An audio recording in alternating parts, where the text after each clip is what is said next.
The Importance of Being Earnest by Oscar Wilde. A trivial comedy for serious people.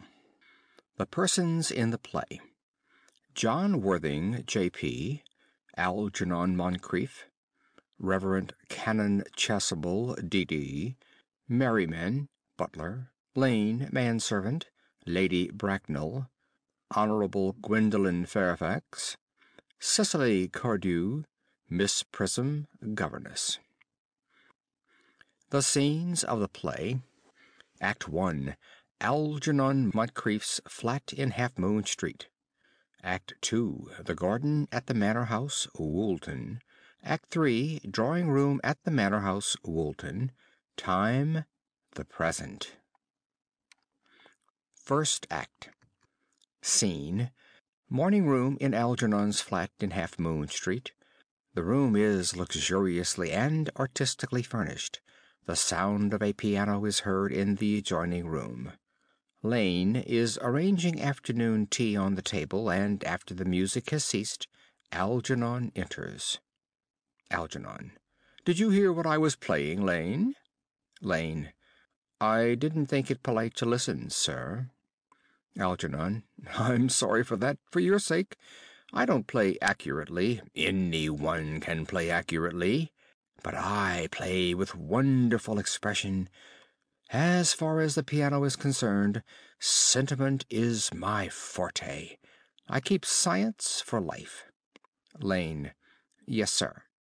Algernon: And speaking of the science of life, have you got the cucumber sandwiches cut for Lady Bracknell? Lane: Yes, sir. Hands them on a salver. Algernon inspects them, takes two, and sits down on the sofa. Oh, by the way, Lane, I see from your book that on Thursday night, when Lord Sherman and Mr. Worthing were dining with me, 8 bottles of champagne are entered as having been consumed. Lane: Yes, sir. 8 bottles and a pint. Algernon: Why is it that at a bachelor's establishment the servants invariably drink the champagne? I ask merely for information. Lane: I attribute it to the superior quality of the wine, sir. I have often observed that in married households the champagne is rarely of a first-rate brand. Algernon: Good heavens! Is marriage so demoralizing as that? Lane: I believe it is a very pleasant state, sir. I have had very little experience of it myself up to the present. I have only been married once. That was in consequence of a misunderstanding between myself and a young person. Algernon, languidly: I don't know that I am very much interested in your family life, Lane. Lane: No, sir. It is not a very interesting subject. I never think of it myself. Algernon: Very natural, I am sure. That will do, Lane. Thank you. Lane: Thank you, sir. Lane goes out. Algernon: Lane's view on marriage seems somewhat lax. Really, if the lower orders don't set us a good example, what on earth is the use of them? They seem, as a class, to have absolutely no sense of moral responsibility. Enter Lane. Lane: Mr. Ernest Worthing. Enter Jack. Lane goes out. Algernon: How are you, my dear Ernest? What brings you up to town? Jack: Oh, pleasure, pleasure. What else should bring one anywhere? Eating as usual, I see, Algy. Algernon, stiffly: I believe it is customary in good society to take some slight refreshment at 5 o'clock. Where have you been since last Thursday? Jack, sitting down on the sofa: In the country. Algernon: What on earth do you do there? Jack, pulling off his gloves: When one is in town, one amuses oneself. When one is in the country, one amuses other people. It is excessively boring. Algernon: And who are the people you amuse? Jack, airily: Oh, neighbors, neighbors. Algernon: Got nice neighbors in your part of Shropshire? Jack, perfectly horrid. Never speak to one of them. Algernon. How immensely you must amuse them. Goes over and takes a sandwich. By the way, Shropshire is your county, is it not? Jack. Shropshire? Yes, of course.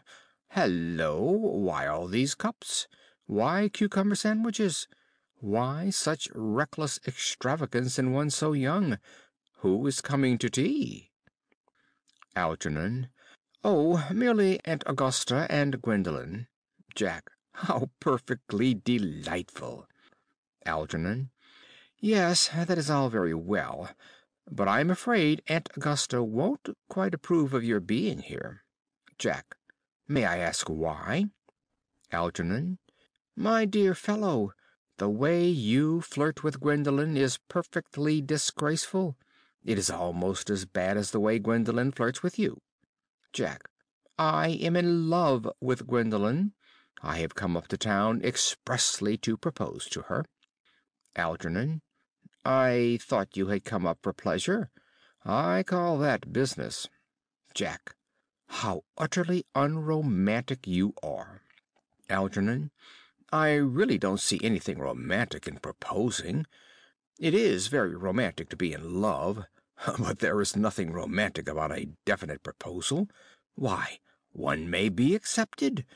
One usually is, I believe. Then the excitement is all over. The very essence of romance is uncertainty. If I ever get married, I'll certainly try to forget the fact. Jack. I have no doubt about that, dear Algy. The divorce court was specially invented for people whose memories are so curiously constituted. Algernon. Oh, there is no use speculating on that subject. Divorces are made in heaven. Jack puts out his hand to take a sandwich. Algernon at once interferes. Please don't touch the cucumber sandwiches. They are ordered specially for Aunt Augusta. Takes one and eats it. Jack. Well, you have been eating them all the time. Algernon. That is quite a different matter. She is my aunt. Takes plate from below. Have some bread and butter. The bread and butter is for Gwendolen. Gwendolen is devoted to bread and butter. Jack advancing to table and helping himself.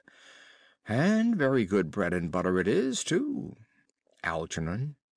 Well, my dear fellow, you need not eat as if you were going to eat it all. You behave as if you were married to her already. You are not married to her already, and I don't think you ever will be. Jack. Why on earth do you say that? Algernon. Well, in the first place, girls never marry the men they flirt with. Girls don't think it right. Jack. Oh, that is nonsense. Algernon. It isn't. It is a great truth. It accounts for the extraordinary number of bachelors that one sees all over the place. In the second place, I don't give my consent. Jack. Your consent? Algernon. My dear fellow, Gwendolen is my first cousin, and before I allow you to marry her, you will have to clear up the whole question of Cecily. Rings bell. Jack. Cecily? What on earth do you mean? What do you mean, Algy, by Cecily? I don't know anyone of the name of Cecily. Enter Lane. Algernon. Bring me that cigarette case Mr. Worthing left in the smoking room the last time he dined here. Lane. Yes, sir. Lane goes out. Jack. Do you mean to say you have had my cigarette case all this time? I wish to goodness you had let me know. I have been writing frantic letters to Scotland Yard about it. I was very nearly offering a large reward. Algernon. Well, I wish you would offer one. I happen to be more than usually hard up. Jack. There is no good offering a large reward now that the thing is found. Enter Lane with a cigarette case on a salver. Algernon takes it at once. Lane goes out. Algernon. I think that is rather mean of you, Ernest, I must say. Opens case and examines it. However, it makes no matter, for now that I look at the inscription inside, I find that the thing isn't yours after all. Jack. Of course it's mine. Moving to him. You have seen me with it 100 times, and you have no right whatsoever to read what is written inside. It is a very ungentlemanly thing to read a private cigarette case. Algernon. Oh, it is absurd to have a hard and fast rule about what one should read and what one shouldn't. More than half of modern culture depend on what one shouldn't read. Jack. I am quite aware of the fact, and I don't propose to discuss modern culture. It isn't the sort of thing one should talk of in private. I simply want my cigarette case back. Algernon. Yes, but this isn't your cigarette case.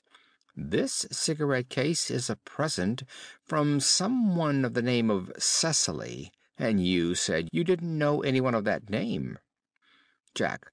Well, if you want to know, Cecily happens to be my aunt. Algernon. Your aunt? Jack. Yes. Charming old lady she is, too. Lives in Tunbridge Wells. Just give it back to me, Algy. Algernon, retreating to back of sofa.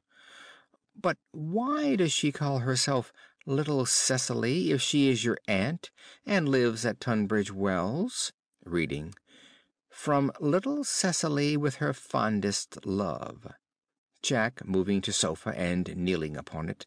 My dear fellow, what on earth is there in that? Some ants are tall, some ants are not tall. That is a matter that surely an ant may be allowed to decide for herself. You seem to think that every ant should be exactly like your aunt. That is absurd. For heaven's sake, give me back my cigarette case. Follows Algernon round the room. Algernon. Yes, but why does your aunt call you her uncle? From Little Cecily with her fondest love to her dear Uncle Jack. There is no objection, I admit, to an ant being a small ant, but why an ant, no matter what her size may be, should call her own nephew her uncle, I can't quite make out. Besides, your name isn't Jack at all. It is Ernest. Jack. It isn't Ernest. It's Jack. Algernon. You have always told me it was Ernest. I have introduced you to everyone as Ernest. You answer to the name of Ernest. You look as if your name was Ernest. You are the most earnest-looking person I ever saw in my life. It is perfectly absurd your saying that your name isn't Ernest. It's on your cards. Here is one of them. Taking it from case. Mr. Ernest Worthing, B. 4, the Albany. I'll keep this as proof that your name is Ernest if ever you attempt to deny it to me, or to Gwendolen, or to anyone else. Puts the card in his pocket. Jack. Well, my name is Ernest in town, and Jack in the country, and the cigarette case was given to me in the country. Algernon. Yes, but that does not account for the fact that your small Aunt Cecily, who lives at Tunbridge Wells, calls you her dear uncle. Come, old boy, you had much better have the thing out at once. Jack. My dear Algy, you talk exactly as if you were a dentist. It is very vulgar to talk like a dentist when one isn't a dentist. It produces a false impression. Algernon. Well, that is exactly what dentists always do. Now go on, tell me the whole thing. I may mention that I have always suspected you of being a confirmed and secret Bunburyist, and I am now quite sure of it. Algernon. Bunburyist? What on earth do you mean by a Bunburyist? Algernon. I'll reveal to you the meaning of that incomparable expression as soon as you are kind enough to inform me why you are Ernest in town and Jack in the country. Jack. Well, produce my cigarette case first. Algernon. Here it is. Hands cigarette case. Now produce your explanation, and pray make it improbable. Sits on sofa. Jack. My dear fellow, there is nothing improbable about my explanation at all. In fact, it's perfectly ordinary. Old Mr. Thomas Cardew, who adopted me when I was a little boy, made me in his will guardian to his granddaughter, Miss Cecily Cardew.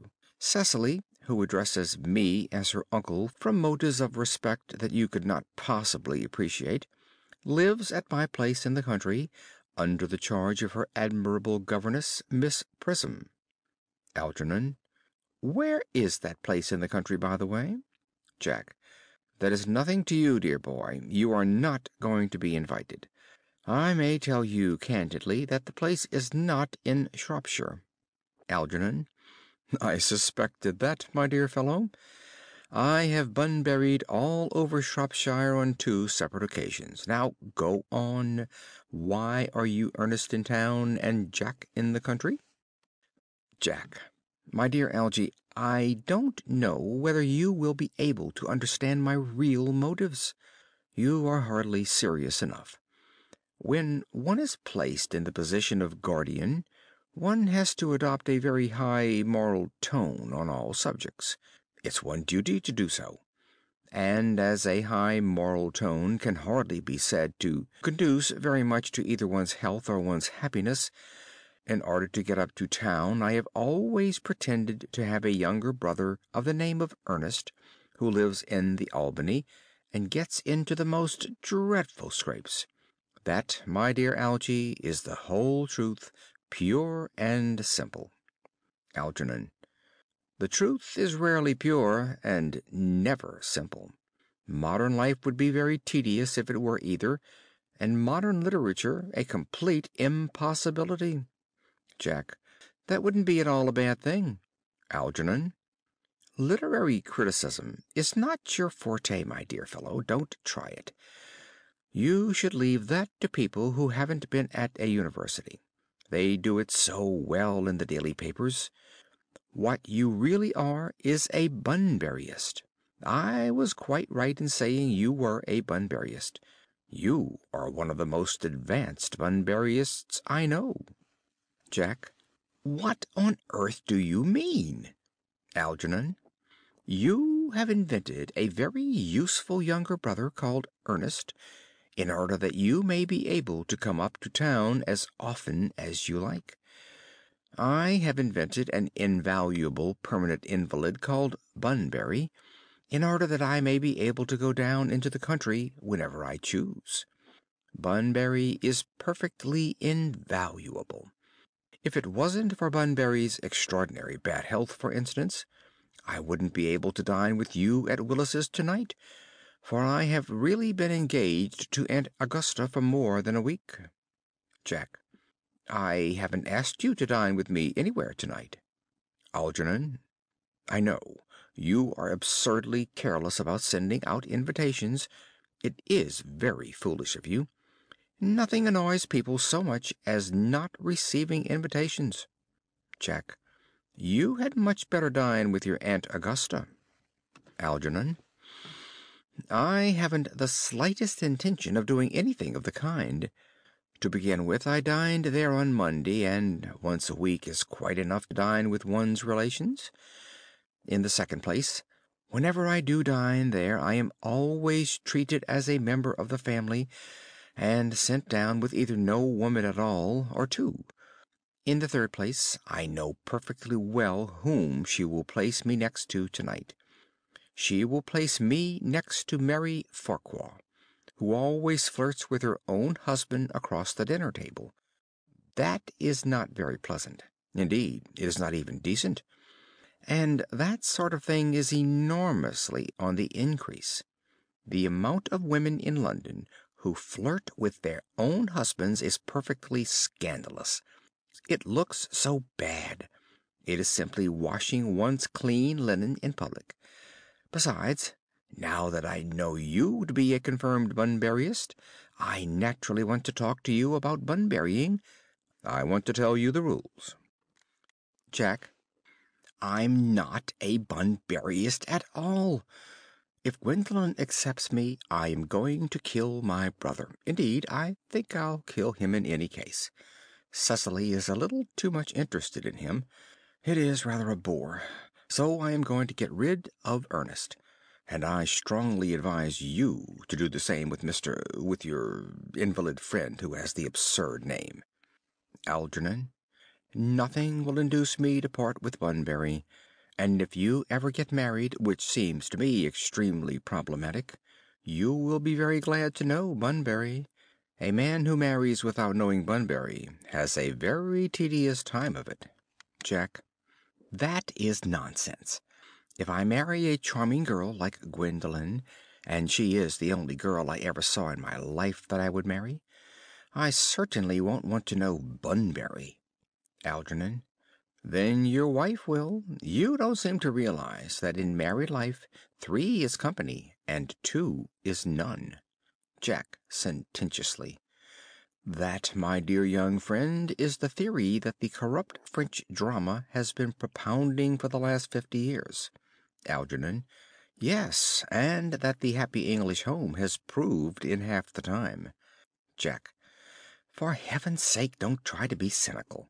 It's perfectly easy to be cynical. Algernon, my dear fellow, it isn't easy to be anything nowadays. There's such a lot of beastly competition about. The sound of an electric bell is heard. Ah, that must be Aunt Augusta. Only relatives or creditors ever ring in that Wagnerian manner. Now, if I get her out of the way for 10 minutes, so that you can have an opportunity for proposing to Gwendolen, may I dine with you tonight at Willis's? Jack, I suppose so, if you want to. Algernon, yes, but you must be serious about it. I hate people who are not serious about meals. It is so shallow of them. Enter Lane. Lane, Lady Bracknell and Miss Fairfax. Algernon goes forward to meet them. Enter Lady Bracknell and Gwendolen. Lady Bracknell. Good evening, dear Algernon. I hope you are behaving very well. Algernon. I'm feeling very well, Aunt Augusta. Lady Bracknell. That's not quite the same thing. In fact, the two things rarely go together. Sees Jack and bows to him with icy coldness. Algernon to Gwendolen. Dear me, you are smart. Gwendolen. I am always smart, am I not, Mr. Worthing? Jack. You're quite perfect, Miss Fairfax. Gwendolen. Oh, I hope I am not that. It would leave no room for developments, and I intend to develop in many directions. Gwendolen and Jack sit down together in the corner. Lady Bracknell. I'm sorry if we are a little late, Algernon, but I was obliged to call on dear Lady Horbury. I hadn't been there since her poor husband's death. I never saw a woman so altered. She looks quite 20 years younger. And now I'll have a cup of tea and one of those nice cucumber sandwiches you promised me. Algernon. Certainly, Aunt Augusta. Goes over to the tea table. Lady Bracknell. Won't you come and sit here, Gwendolen? Gwendolen. Thanks, Mamma. I'm quite comfortable where I am. Algernon, picking up empty plate in horror. Good heavens! Lane, why are there no cucumber sandwiches? I ordered them specially. Lane, gravely. There were no cucumbers in the market this morning, sir. I went down twice. Algernon. No cucumbers? Lane. No, sir, not even for ready money. Algernon. That will do, Lane. Thank you. Lane. Thank you, sir. Goes out. Algernon. I am greatly distressed, Aunt Augusta, about there being no cucumbers, not even for ready money. Lady Bracknell. It really makes no matter, Algernon. I had some crumpets with Lady Horbury, who seems to be living entirely for pleasure now. Algernon. I hear her hair has turned quite gold from grief. Lady Bracknell. It certainly has changed its color. From what cause, I of course cannot say. Algernon crosses and hands tea. Thank you. I've quite a treat for you tonight, Algernon. I'm going to send you down with Mary Farquhar. She is such a nice woman, and so attentive to her husband.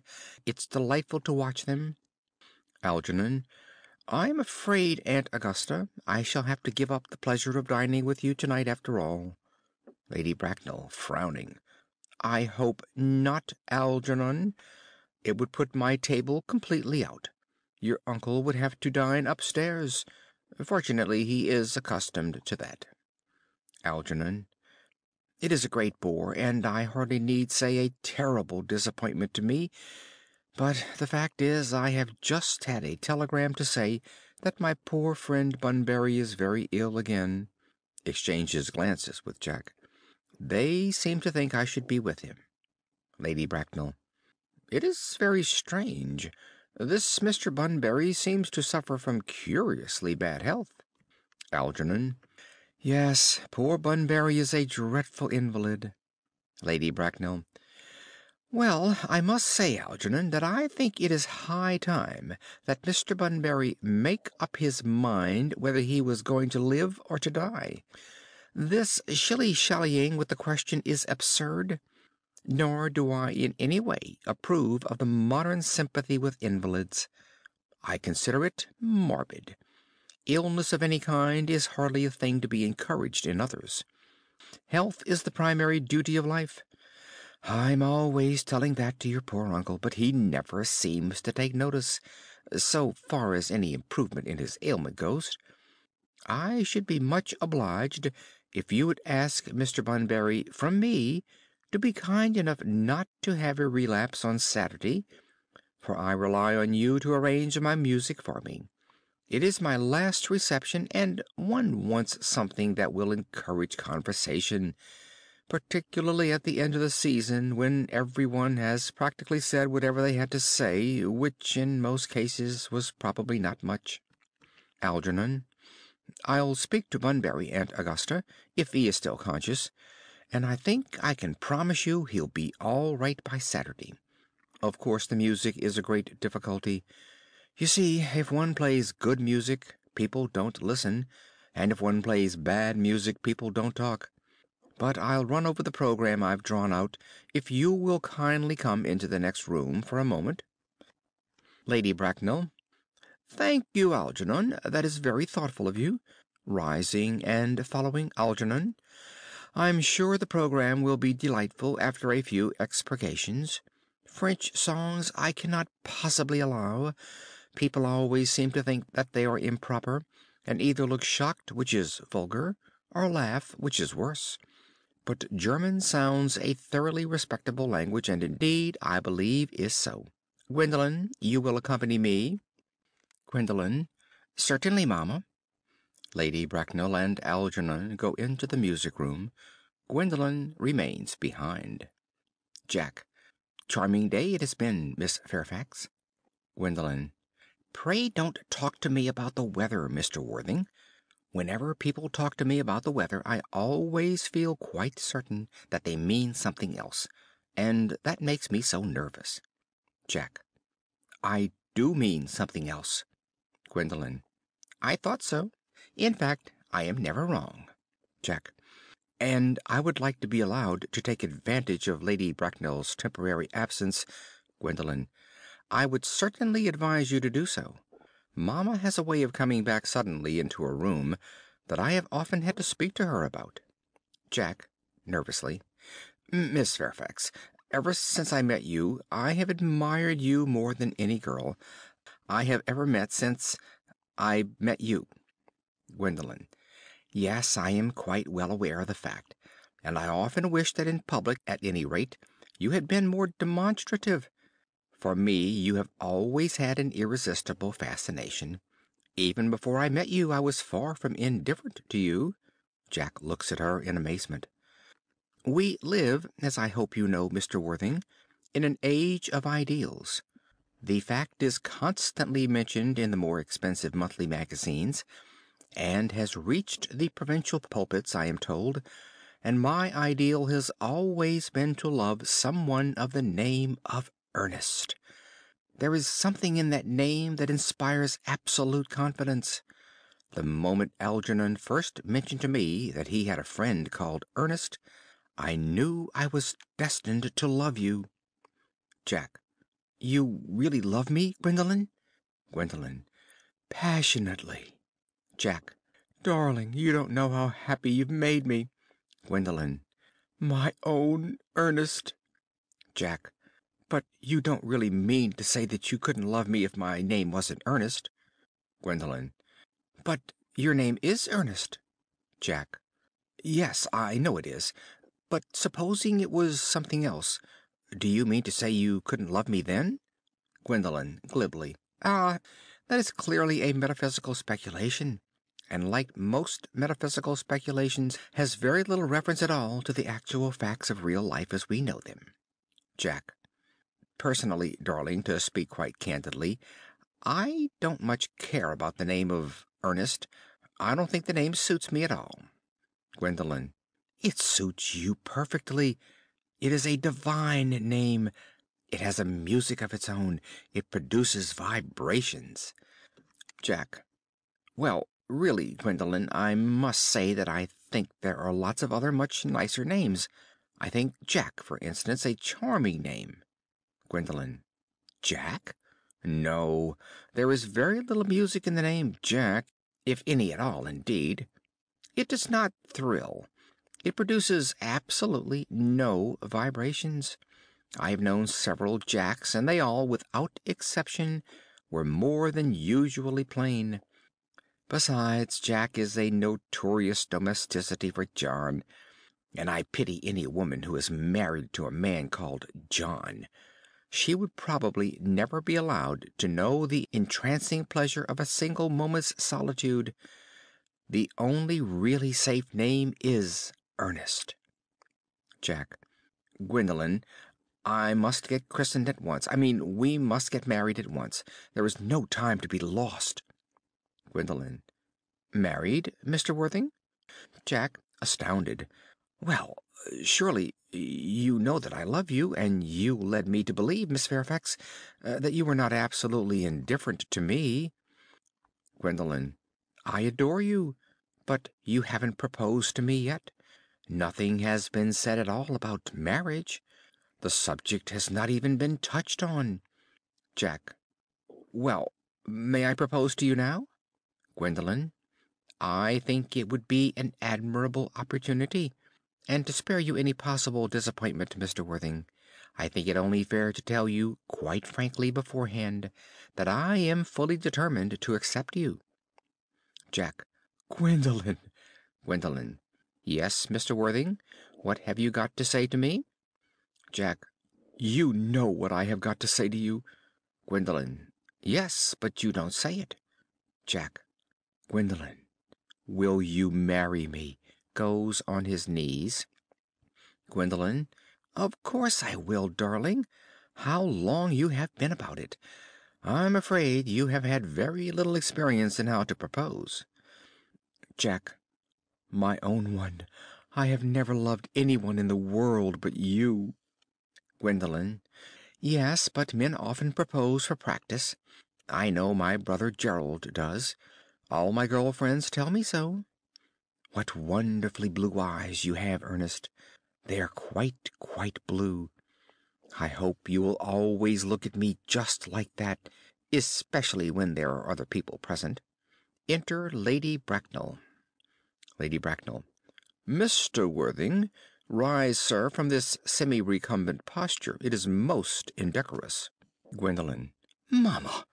He tries to rise. She restrains him. I must beg you to retire.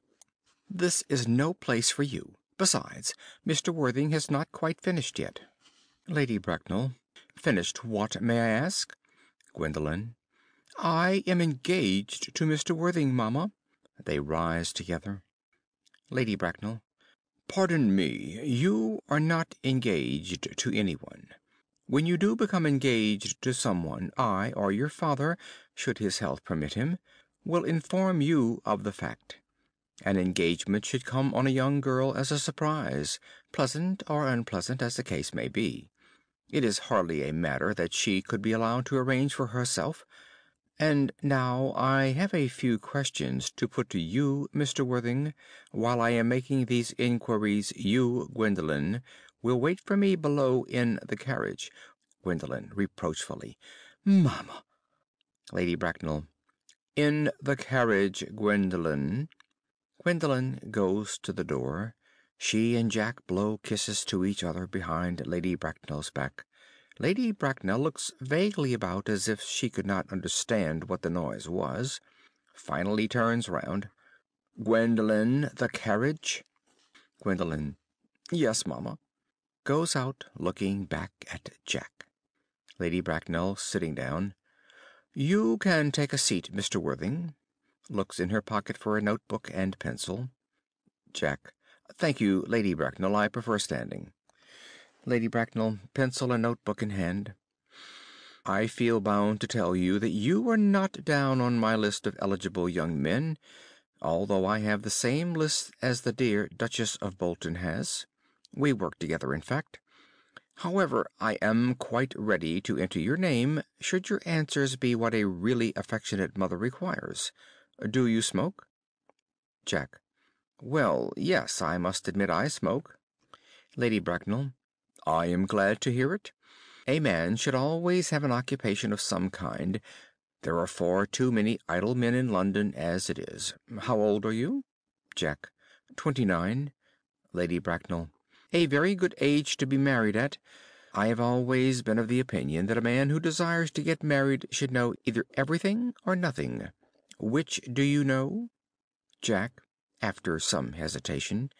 I know nothing, Lady Bracknell. Lady Bracknell. I am pleased to hear it. I do not approve of anything that tampers with natural ignorance. Ignorance is like a delicate exotic fruit. Touch it and the bloom is gone. The whole theory of modern education is radically unsound. Fortunately, in England, at any rate, education produces no effect whatsoever. If it did, it would prove a serious danger to the upper classes, and probably lead to acts of violence in Grosvenor Square. What is your income? Jack. Between 7,000 and 8,000 a year. Lady Bracknell makes a note in her book. In land or in investments? Jack. In investments chiefly. Lady Bracknell. That is satisfactory. What between the duties expected of one during one's lifetime and the duties exacted from one after one's death, land has ceased to be either a profit or a pleasure. It gives one position and prevents one from keeping it up. That's all that can be said about land. Jack.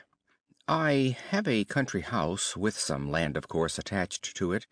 About 1,500 acres, I believe. But I don't depend on that for my real income. In fact, as far as I can make out, the poachers are the only people who make anything out of it. Lady Bracknell.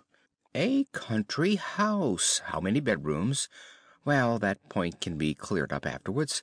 You have a town house, I hope? A girl with a simple, unspoiled nature like Gwendolen could hardly be expected to reside in the country. Jack. Well, I own a house in Belgrave Square, but it is let by the year to Lady Bloxham.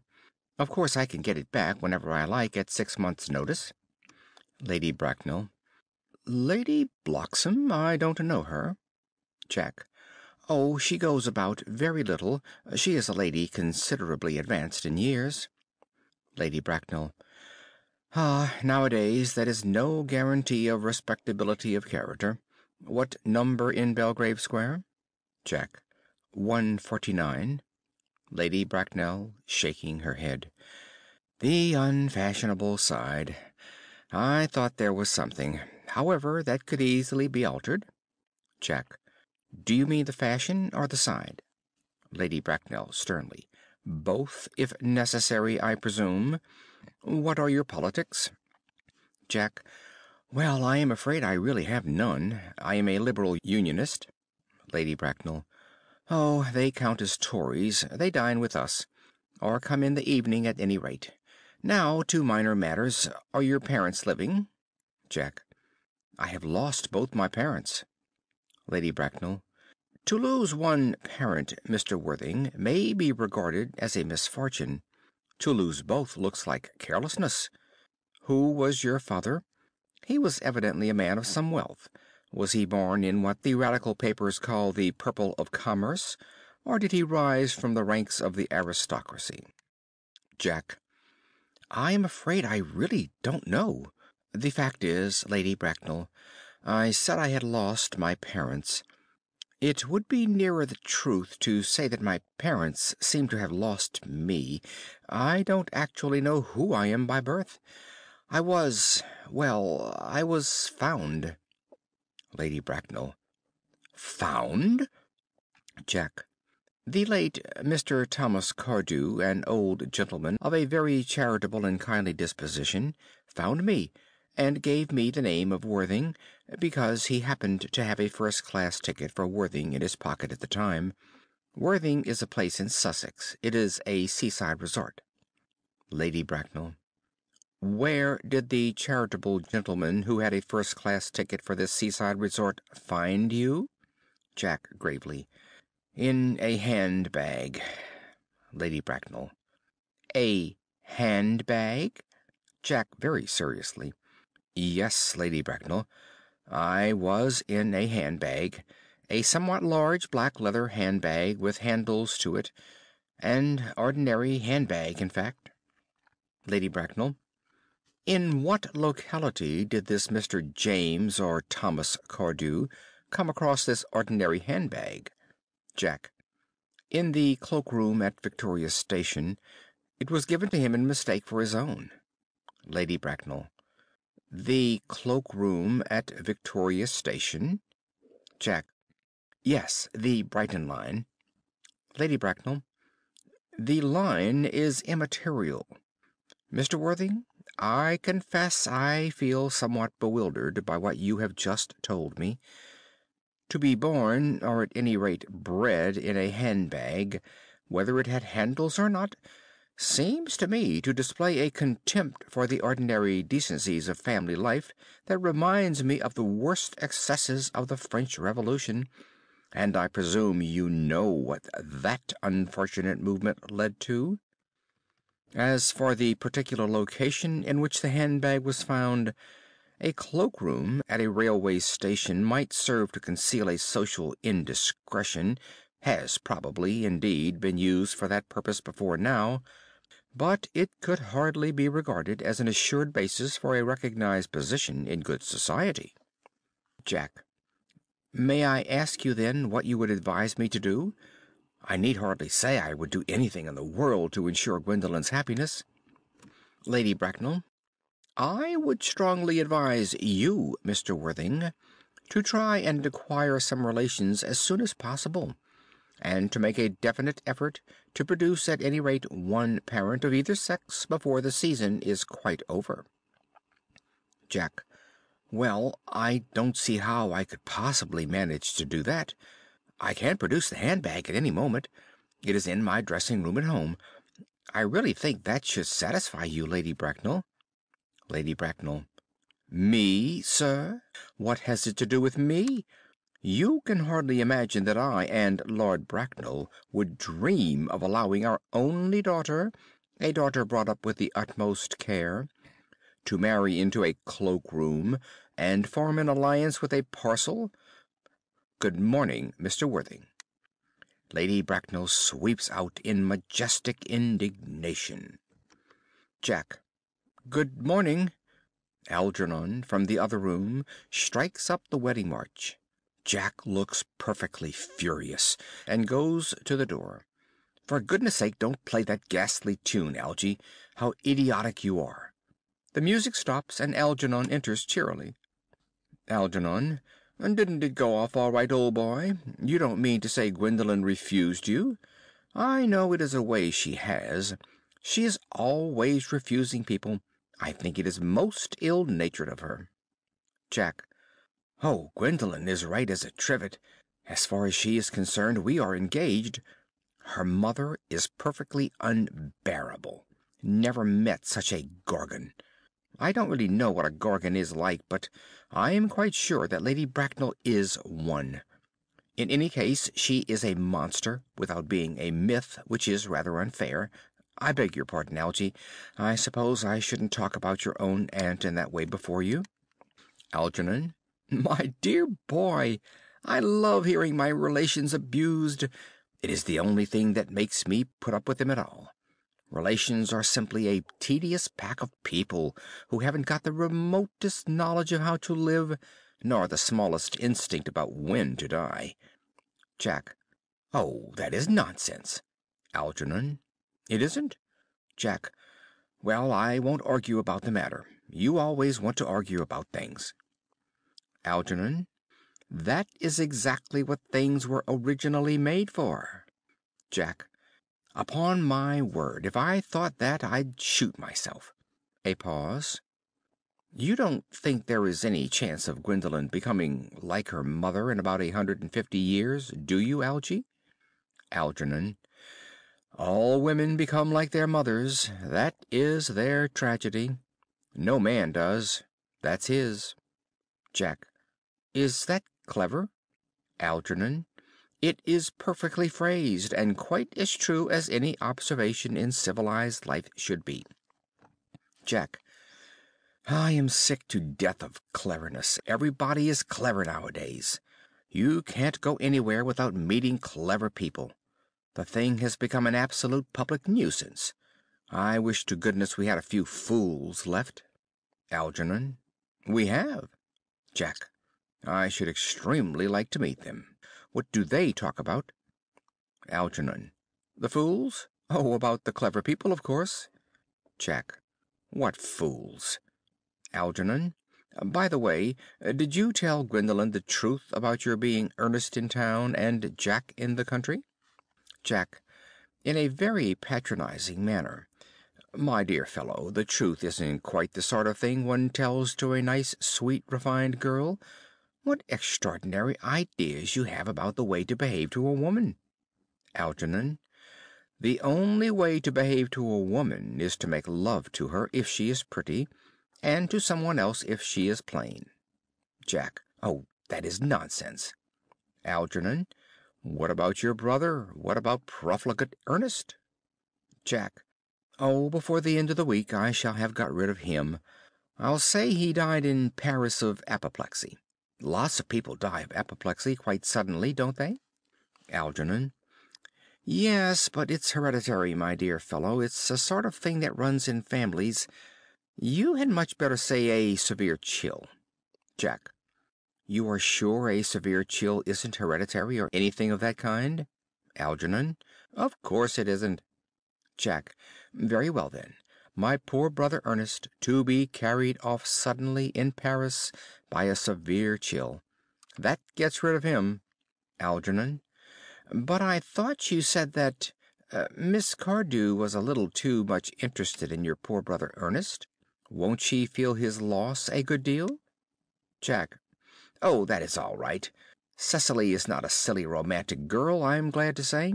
She has got a capital appetite, goes long walks, and pays no attention at all to her lessons. Algernon. I would rather like to see Cecily. Jack. I will take very good care you never do. She is excessively pretty, and she is only just 18. Algernon. Have you told Gwendolen yet that you have an excessively pretty ward who is only just 18? Jack. Oh, one doesn't blurt these things out to people. Cecily and Gwendolen are perfectly certain to be extremely great friends.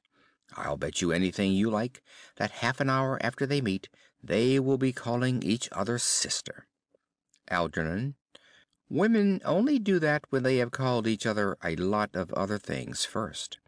Now, my dear boy, if we want to get a good table at Willis's, we really must go and dress. Do you know it is nearly 7? Jack, irritably. Oh, it always is nearly 7. Algernon. Well, I'm hungry. Jack. I never knew you when you weren't. Algernon. What shall we do after dinner? Go to a theater? Jack.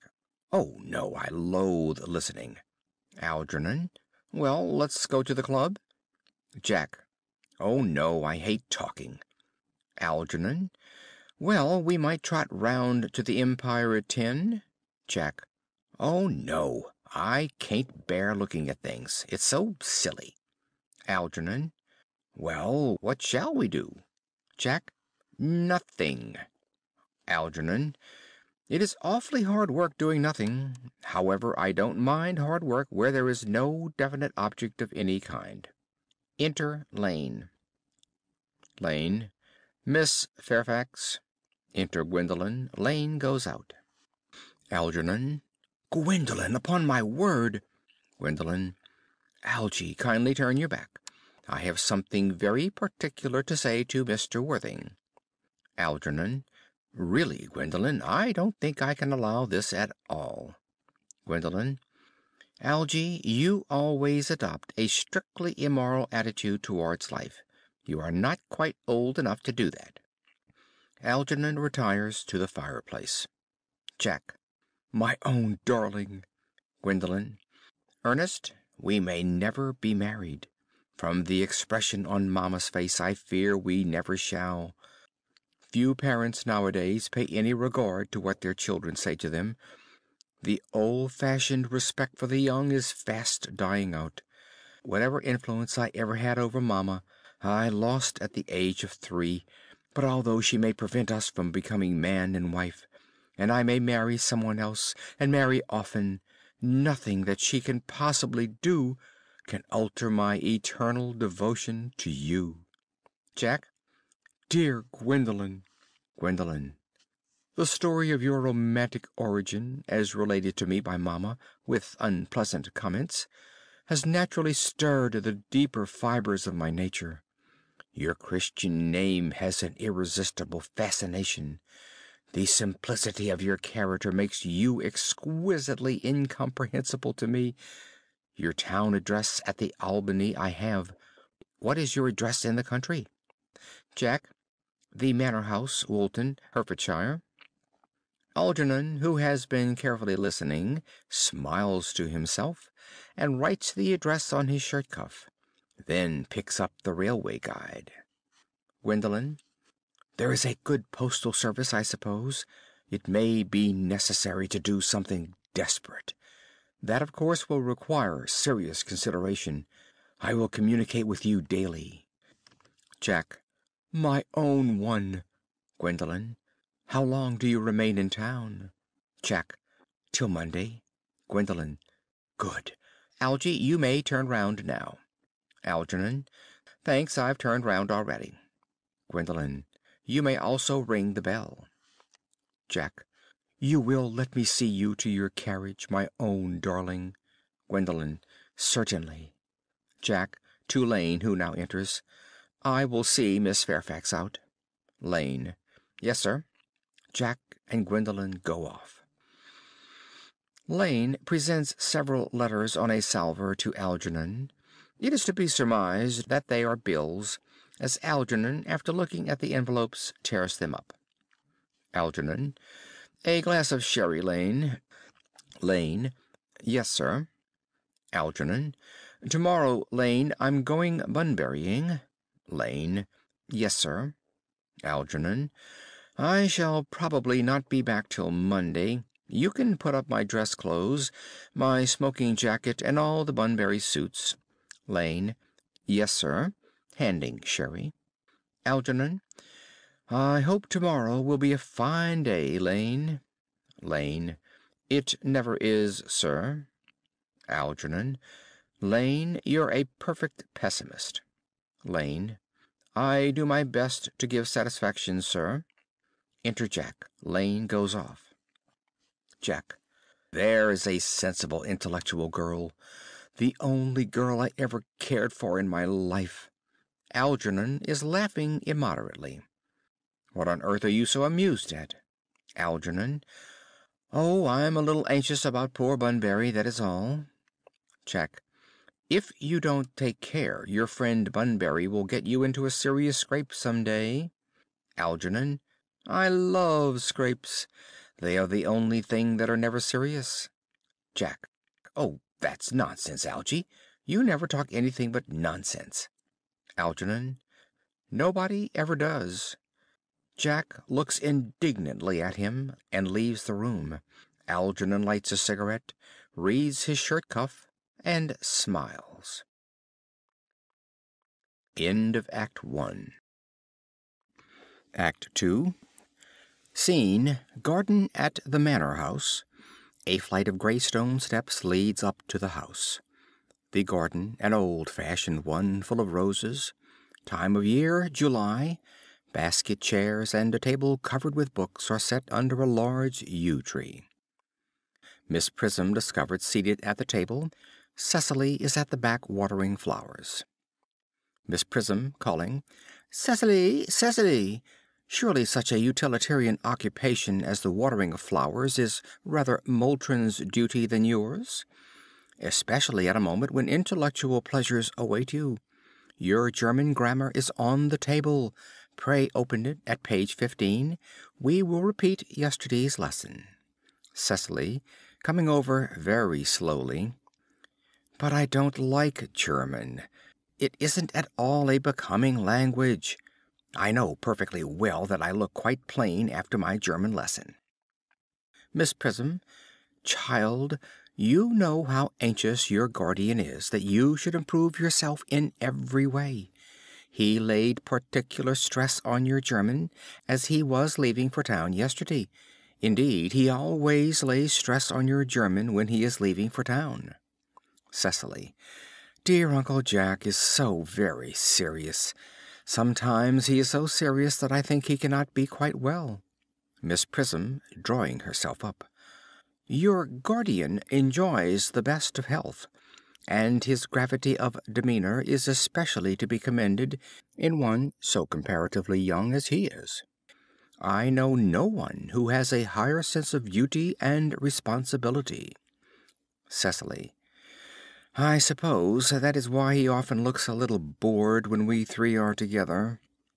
Miss Prism, "Cecily, I am surprised at you. Mr. Worthing has many troubles in his life. Idle merriment and triviality would be out of place in his conversation. You must remember his constant anxiety about that unfortunate young man, his brother." Cecily, "I wish Uncle Jack would allow that unfortunate young man, his brother, to come down here sometimes. We might have a good influence over him, Miss Prism. I am sure you certainly would.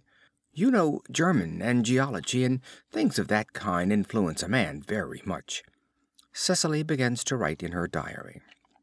Miss Prism, shaking her head, "I do not think that even I could produce an effect on a character that, according to his own brother's admission, is irretrievably weak and vacillating.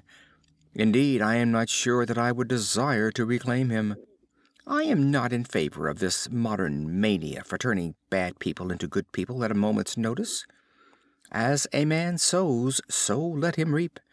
You must put away your diary, Cecily. I really don't see why you should keep a diary at all." Cecily, "I keep a diary in order to enter the wonderful secrets of my life. If I didn't write them down, I should probably forget all about them." Miss Prism, "Memory, my dear Cecily, is the diary that we all carry about with us." Cecily, "Yes, but it usually chronicles the things that have never happened and couldn't possibly have happened. I believe that memory is responsible for nearly all the 3-volume novels that Maudie sends us." Miss Prism, "Do not speak slightingly of the 3-volume novels, Cecily. I wrote one myself in earlier days." Cecily, "Did you really, Miss Prism? How wonderfully clever you are! I hope it did not end happily. I don't like novels that end happily. They depress me so much." Miss Prism, "The good ended happily and bad unhappily. That is what fiction means." Cecily, "I suppose so, but it seems very unfair. And was your novel ever published?" Miss Prism, "Alas, no. The manuscript unfortunately was abandoned." Cecily starts. "I use the word in the sense of lost or mislaid. To your work, child. These speculations are profitless." Cecily, smiling, "But I see dear Dr. Chasuble coming up through the garden." Miss Prism, rising and advancing. Dr. Chasuble, this is indeed a pleasure. Enter Canon Chasuble. Chasuble. And how are we this morning? Miss Prism, you are, I trust, well? Cecily. Miss Prism has just been complaining of a slight headache. I think it would do her so much good to have a short stroll with you in the park, Dr. Chasuble. Miss Prism. Cecily, I have not mentioned anything about a headache. Cecily. No, dear Miss Prism, I know that, but I felt instinctively that you had a headache. Indeed, I was thinking about that and not about my German lesson when the rector came in. Chasuble. I hope, Cecily, you are not inattentive. Cecily. Oh, I am afraid I am. Chasuble. That is strange. Were I fortunate enough to be Miss Prism's pupil, I would hang upon her lips. Miss Prism glares. I spoke metaphorically. My metaphor was drawn from bees. Mr. Worthing, I suppose, has not returned from town yet? Miss Prism. We do not expect him till Monday afternoon. Chasuble. Ah, yes, he usually likes to spend his Sunday in London. He is not one of those whose sole aim is enjoyment, as, by all accounts, that unfortunate young man his brother seems to be. But I must not disturb Egeria and her pupil any longer. Miss Prism. Egeria? My name is Letitia, Doctor. Chasuble, bowing. A classical allusion merely, drawn from the pagan authors. I shall see you both, no doubt, at evensong. Miss Prism. I think, dear Doctor, I will have a stroll with you. I find I have a headache after all, and a walk might do it good. Chasuble. With pleasure, Miss Prism, with pleasure. We might go as far as the schools and back. Miss Prism. That would be delightful. Cecily, you will read your political economy in my absence. The chapter on the fall of the rupee you may omit. It is somewhat too sensational. Even these metallic problems have their melodramatic side. Goes down the garden with Dr. Chasuble. Cecily picks up books and throws them back on table. Horrid political economy. Horrid geography. Horrid German. Enter Merryman with a card on a salver. Merryman. Mr. Ernest Worthing has just driven over from the station. He has brought his luggage with him. Cecily takes the card and reads it. Mr. Ernest Worthing, B. for the Albany W. Uncle Jack's brother. Did you tell him Mr. Worthing was in town? Merryman. Yes, miss. He seems very much disappointed. I mentioned that you and Miss Prism were in the garden. He said he was anxious to speak to you privately for a moment. Cecily. Ask Mr. Ernest Worthing to come here. I suppose you had better talk to the housekeeper about a room for him. Merryman. Yes, miss. Merryman goes off. Cecily. I have never met any really wicked person before. I feel rather frightened. I am so afraid he will look just like everyone else. Enter Algernon, very gay and debonair. He does. Algernon, raising his hat. You are my little cousin Cecily, I'm sure. Cecily. You are under some strange mistake. I am not little. In fact, I believe I am more than usually tall for my age. Algernon is rather taken aback. But I am your cousin Cecily. You, I see from your card, are Uncle Jack's brother, my cousin Ernest, my wicked cousin Ernest. Algernon. Oh, I am not really wicked at all, cousin Cecily. You mustn't think that I am wicked. Cecily. If you are not, then you have certainly been deceiving us all in a very inexcusable manner. I hope you have not been leading a double life, pretending to be wicked and really being good all the time. That would be hypocrisy. Algernon looks at her in amazement. Oh, of course I have been rather reckless. Cecily. I am glad to hear it. Algernon. In fact, now you mention the subject, I have been very bad in my own small way. Cecily. I don't think you should be so proud of that. though I am sure it must have been very pleasant. Algernon. It is much pleasanter being here with you. Cecily. I can't understand how you are here at all. Uncle Jack won't be back till Monday afternoon. Algernon. That is a great disappointment. I am obliged to go up by the first train on Monday morning. I have a business appointment that I am anxious to miss. Cecily. Couldn't you miss it anywhere but in London? Algernon. No, the appointment is in London. Cecily. Well, I know, of course, how important it is not to keep a business engagement if one wants to retain any sense of the beauty of life, but I still think you had better wait till Uncle Jack arrives. I know he wants to speak to you about your emigrating. Algernon. About my what? Cecily. Your emigrating. He has gone up to buy your outfit. Algernon. I certainly wouldn't let Jack buy my outfit. He has no taste in neckties at all. Cecily. I don't think you will require neckties. Uncle Jack is sending you to Australia. Algernon. Australia? I'd sooner die. Cecily. Well, he said at dinner on Wednesday night that you would have to choose between this world, the next world, and Australia. Algernon. Oh, well, the accounts I have received of Australia and the next world are not particularly encouraging. This world is good enough for me, Cousin Cecily. Cecily. Yes, but are you good enough for it? Algernon. I'm afraid I'm not that. That is why I want you to reform me. You might make that your mission if you don't mind, Cousin Cecily. Cecily. I'm afraid I have no time this afternoon. Algernon. Well, would you mind my reforming myself this afternoon? Cecily. It is rather quixotic of you, but I think you should try. Algernon. I will. I feel better already. Cecily. You are looking a little worse. Algernon. That is because I am hungry. Cecily. How thoughtless of me.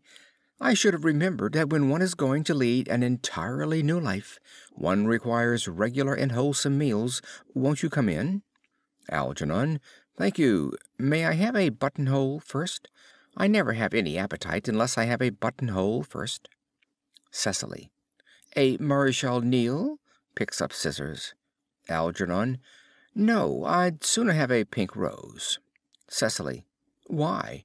Cuts a flower. Algernon.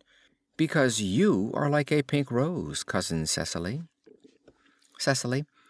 I don't think it can be right for you to talk to me like that. Miss Prism never says such things to me. Algernon. Then Miss Prism is a short-sighted old lady. Cecily puts the rose in his buttonhole. You are the prettiest girl I ever saw. Cecily. Miss Prism says that all good looks are a snare. Algernon. They are a snare that every sensible man would like to be caught in. Cecily. Oh, I don't think I would care to catch a sensible man. I shouldn't know what to talk to him about. They pass into the house. Miss Prism and Dr. Chasuble return. Miss Prism. You are too much alone, dear Dr. Chasuble. You should get married. A misanthrope I can understand. A womanthrope, never. Chasuble, with a scholar's shudder. Believe me, I do not deserve so neologistic a phrase. The precept as well as the practice of the primitive church was distinctly against matrimony. Miss Prism, sententiously. That is obviously the reason why the primitive church has not lasted up to the present day. And you do not seem to realize, dear doctor, that by persistently remaining single, a man converts himself into a permanent public temptation. Men should be more careful. This very celibacy leads weaker vessels astray. Chasuble. But is a man not equally attractive when married? Miss Prism. No married man is ever attractive except to his wife. Chasuble. And often, I've been told, not even to her. Miss Prism. That depends on the intellectual sympathies of the woman. Maturity can always be depended on. Ripeness can be trusted. Young women are green. Dr. Chasuble starts. I spoke horticulturally. My metaphor was drawn from fruits. But where is Cecily? Chasuble. Perhaps she followed us to the schools. Enter Jack slowly from the back of the garden. He is dressed in the deepest mourning, with crape hat band and black gloves. Miss Prism. Mr. Worthing! Chasuble. Mr. Worthing? Miss Prism. This is indeed a surprise. We did not look for you till Monday afternoon. Jack shakes Miss Prism's hand in a tragic manner. I have returned sooner than I expected. Dr. Chasuble, I hope you are well. Chasuble. Dear Mr. Worthing, I trust this garb of woe does not betoken some terrible calamity? Jack. My brother. Miss Prism. More shameful debts and extravagance? Chasuble. Still leading his life of pleasure? Jack, shaking his head. Dead. Chasuble. Your brother Ernest dead? Jack. Quite dead. Miss Prism. What a lesson for him! I trust he will profit by it. Chasuble. Mr. Worthing, I offer you my sincere condolence. You have at least the consolation of knowing that you were always the most generous and forgiving of brothers. Jack. Poor Ernest! He had many faults, but it is a sad, sad blow. Chasuble. Very sad indeed. Were you with him at the end? Jack. No, he died abroad, in Paris, in fact. I had a telegram last night from the manager of the Grand Hotel. Chasuble. Was the cause of death mentioned? Jack. A severe chill, it seems. Miss Prism. As a man sows, so shall he reap. Chasuble, raising his hand. Charity, dear Miss Prism, charity. None of us are perfect. I myself am peculiarly susceptible to draughts. Will the interment take place here? Jack. No, he seems to have expressed a desire to be buried in Paris. Chasuble. In Paris. Shakes his head. I fear that hardly points to any very serious state of mind at the last. You would no doubt wish me to make some slight allusion to this tragic domestic affliction next Sunday. Jack presses his hand convulsively. My sermon on the meaning of the manna in the wilderness can be adapted to almost any occasion, joyful, or, as in the present case, distressing. All sigh. I have preached it at harvest celebrations, christenings, confirmations, on days of humiliation and festal days. The last time I delivered it was in the cathedral, as a charity sermon on behalf of the Society for the Prevention of Discontent among the Upper Orders. The bishop, who was present, was much struck by some of the analogies I drew. Jack. Ah, that reminds me. You mentioned christenings, I think, Dr. Chasuble. I suppose you know how to christen all right? Dr. Chasuble looks astounded. I mean, of course, you are continually christening, aren't you? Miss Prism. It is, I regret to say, one of the rector's most constant duties in this parish. I have often spoken to the poorer classes on the subject, but they don't seem to know what thrift is. Chasuble. But is there any particular infant in whom you are interested, Mr. Worthing? Your brother was, I believe, unmarried, was he not? Jack. Oh, yes. Miss Prism, bitterly. People who live entirely for pleasure usually are. Jack. It is not for any child, dear doctor. I am very fond of children. No, the fact is, I would like to be christened myself this afternoon, if you have nothing better to do. Chasuble. But surely, Mr. Worthing, you have been christened already? Jack. I don't remember anything about it. Chasuble. But have you any grave doubts on the subject? Jack. I certainly intend to have. Of course, I don't know if the thing would bother you in any way, or if you think I'm a little too old now. Chasuble. Not at all. The sprinkling, and indeed the immersion of adults, is a perfectly canonical practice. Jack. Immersion. Chasuble. You need have no apprehensions. Sprinkling is all that is necessary, or indeed I think advisable. Our weather is so changeable. At what hour would you wish the ceremony performed? Jack. Oh, I might trot round about 5, if that would suit you. Chasuble. Perfectly, perfectly.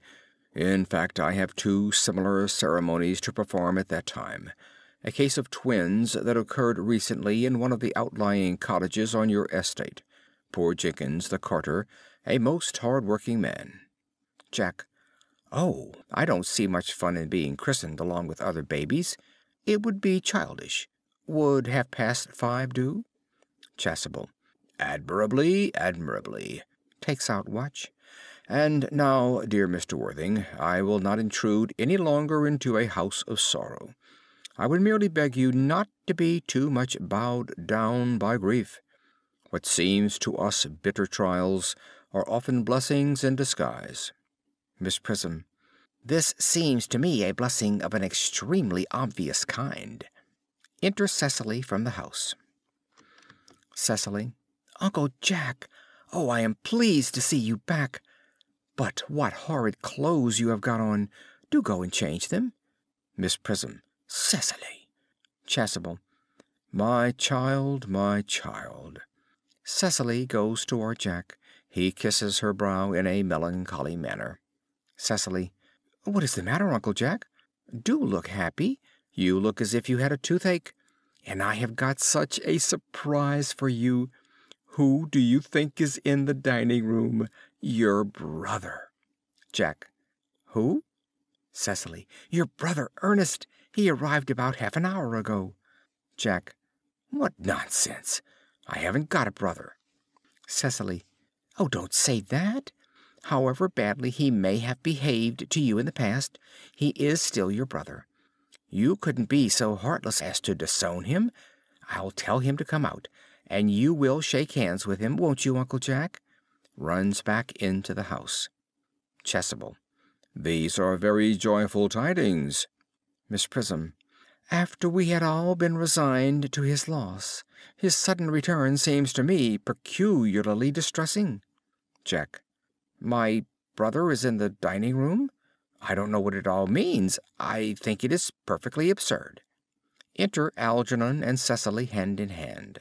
They come slowly up to Jack. Jack. Good heavens! Motions Algernon away. Algernon. Brother John, I have come down from town to tell you that I am very sorry for all the trouble I have given you, and that I intend to lead a better life in the future. Jack glares at him and does not take his hand. Cecily. Uncle Jack, you are not going to refuse your own brother's hand? Jack. Nothing will induce me to take his hand. I think his coming down here disgraceful. He knows perfectly well why. Cecily. Uncle Jack, do be nice. There is some good in everyone. Ernest has just been telling me about his poor invalid friend, Mr. Bunbury, whom he goes to visit so often, and surely there must be much good in one who is kind to an invalid and leaves the pleasures of London to sit by a bed of pain. Jack. Oh, he has been talking about Bunbury, has he? Cecily. Yes, he has told me all about poor Mr. Bunbury and his terrible state of health. Jack. Bunbury. Well, I won't have him talk to you about Bunbury or about anything else. It is enough to drive one perfectly frantic. Algernon. Of course I admit that the faults were all on my side, but I must say that I think that Brother John's coldness to me is peculiarly painful. I expected a more enthusiastic welcome, especially considering it is the first time I have come here. Cecily. Uncle Jack, if you don't shake hands with Ernest, I will never forgive you. Jack. Never forgive me? Cecily. Never, never, never. Jack. Well, this is the last time I shall ever do it. Shakes with Algernon and glares. Chasuble. It's pleasant, is it not, to see so perfect a reconciliation. I think we might leave the two brothers together. Miss Prism. Cecily, you will come with us. Cecily. Certainly, Miss Prism. My little task of reconciliation is over. Chasuble. You have done a beautiful action today, dear child. Miss Prism. We must not be premature in our judgments. Cecily. I feel very happy. They all go off except Jack and Algernon. Jack. You young scoundrel, Algy. You must get out of this place as soon as possible. I don't allow any bunburying here. Enter Merryman. Merryman. I have put Mr. Earnest's things in the room next to yours, sir. I suppose that is all right. Jack. What? Merryman. Mr. Earnest's luggage, sir. I have unpacked it and put it in the room next to your own. Jack. His luggage? Merryman. Yes, sir. 3 portmanteaus, a dressing case, 2 hat boxes, and a large luncheon basket. Algernon. I am afraid I can't stay more than a week this time. Jack. Merryman, order the dog cart at once. Mr. Earnest has been suddenly called back to town. Merryman. Yes, sir. Goes back into the house. Algernon. What a fearful liar you are, Jack. I have not been called back to town at all. Jack. Yes, you have. Algernon. I haven't heard anyone call me. Jack. Your duty as a gentleman calls you back. Algernon. My duty as a gentleman has never interfered with my pleasures in the smallest degree. Jack. I can quite understand that. Algernon. Well, Cecily is a darling. Jack. You are not to talk of Miss Cardew like that. I don't like it. Algernon. Well, I don't like your clothes. You look perfectly ridiculous in them. Why on earth don't you go up and change? It is perfectly childish to be in deep mourning for a man who is actually staying for a whole week with you in your house as a guest. I call it grotesque. Jack. You are certainly not staying with me for a whole week as a guest or anything else. You have got to leave by the 4:05 train. Algernon. I certainly won't leave you so long as you are in mourning. It would be most unfriendly. If I were in mourning, you would stay with me, I suppose. I should think it very unkind if you didn't. Jack. Well, will you go if I change my clothes? Algernon. Yes, if you are not too long. I never saw anybody take so long to dress and with such little result. Jack. Well, at any rate, that is better than being always overdressed as you are. Algernon.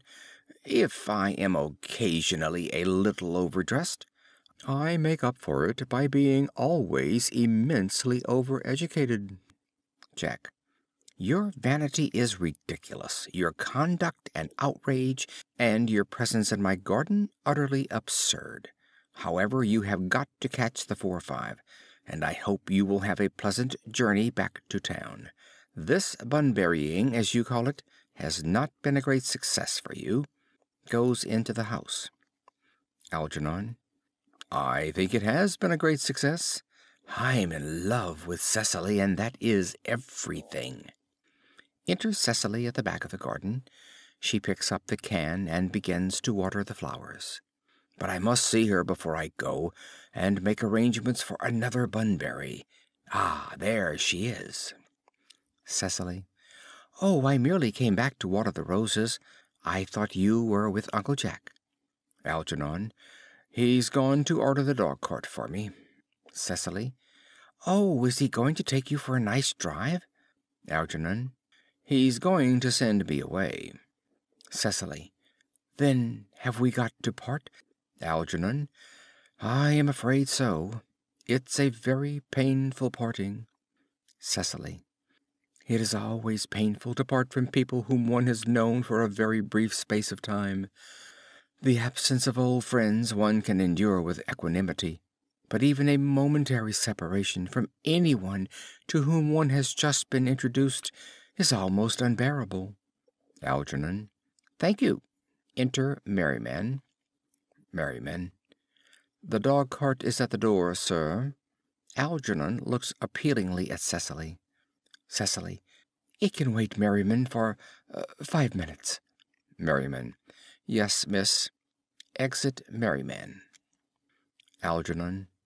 I hope, Cecily, I shall not offend you if I state quite frankly and openly that you seem to me to be in every way the visible personification of absolute perfection.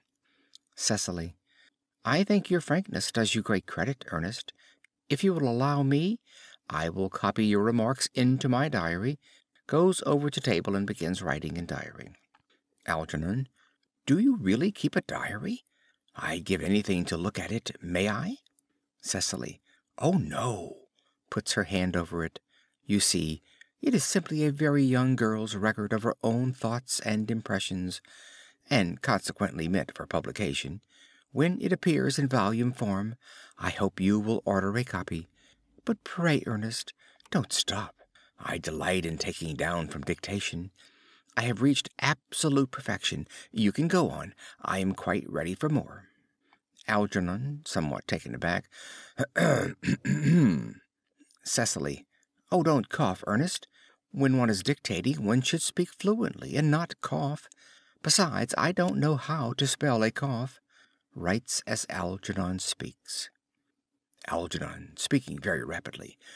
Cecily, ever since I first looked upon your wonderful and incomparable beauty, I have dared to love you wildly, passionately, devotedly, hopelessly. Cecily. I don't think that you should tell me that you love me wildly, passionately, devotedly, hopelessly. Hopelessly doesn't seem to make much sense, does it? Algernon. Cecily. Enter Merriman. Merriman. The dog cart is waiting, sir. Algernon. Tell it to come round next week at the same hour. Merriman looks at Cecily, who makes no sign. Yes, sir. Merriman retires. Cecily. Uncle Jack would be very much annoyed if he knew you were staying on till next week at the same hour. Algernon. Oh, I don't care about Jack. I don't care for anybody in the whole world but you. I love you, Cecily. You will marry me, won't you? Cecily. You silly boy. Of course. Why, we have been engaged for the last 3 months. Algernon.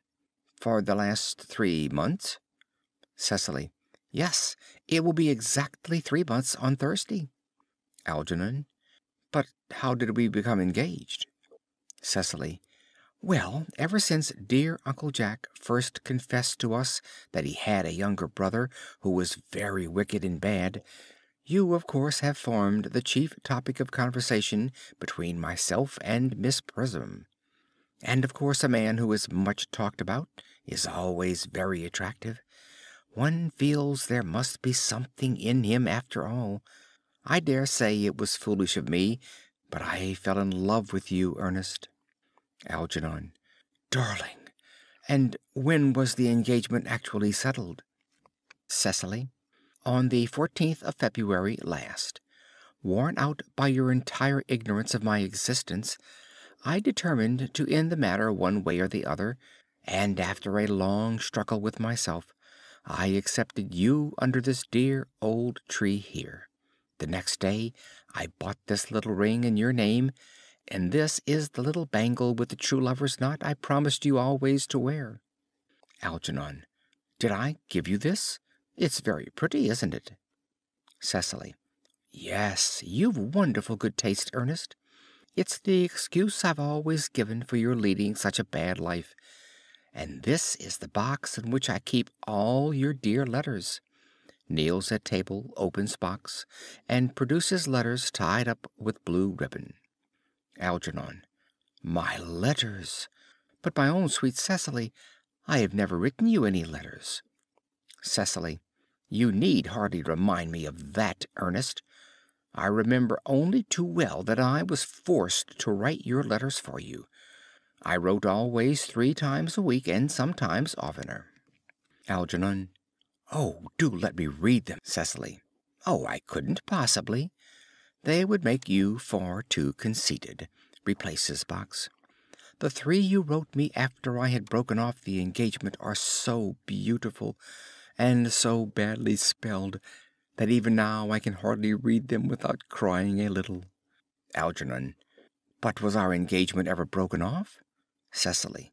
Of course it was. On the 22nd of last March. You can see the entry if you like. Shows diary. Today I broke off my engagement with Ernest. I feel it is better to do so. The weather still continues charming. Algernon. But why on earth did you break it off? What had I done? I had done nothing at all. Cecily, I am very much hurt indeed to hear you broke it off, particularly when the weather was so charming. Cecily. It would hardly have been a really serious engagement if it hadn't been broken off at least once. But I forgave you before the week was out. Algernon, crossing to her and kneeling. What a perfect angel you are, Cecily. Cecily. You dear romantic boy. He kisses her. She puts her fingers through his hair. I hope your hair curls naturally, does it? Algernon. Yes, darling, with a little help from others. Cecily. I am so glad. Algernon. You'll never break off our engagement again, Cecily? Cecily. I don't think I could break it off now that I have actually met you. Besides, of course, there is the question of your name. Algernon.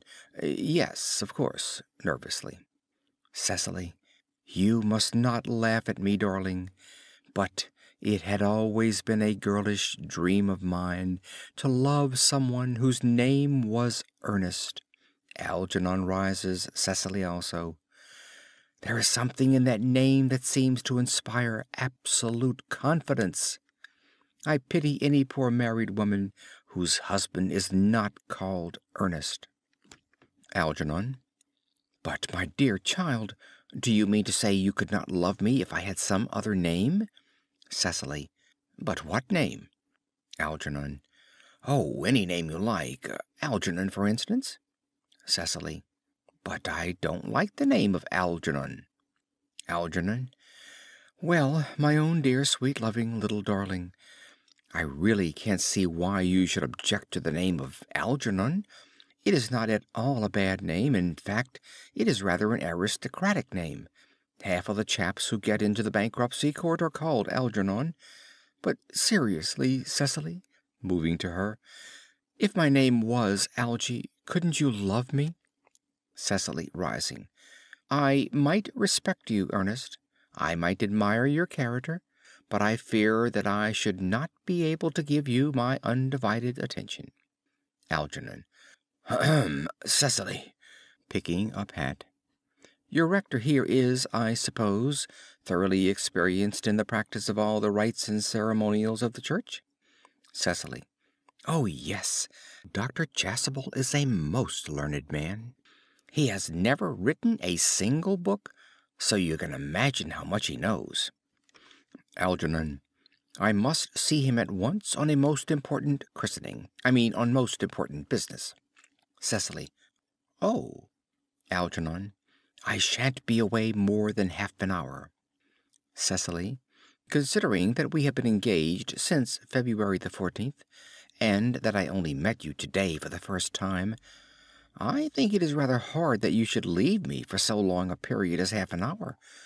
Couldn't you make it 20 minutes? Algernon. I'll be back in no time. Kisses her and rushes down the garden. Cecily.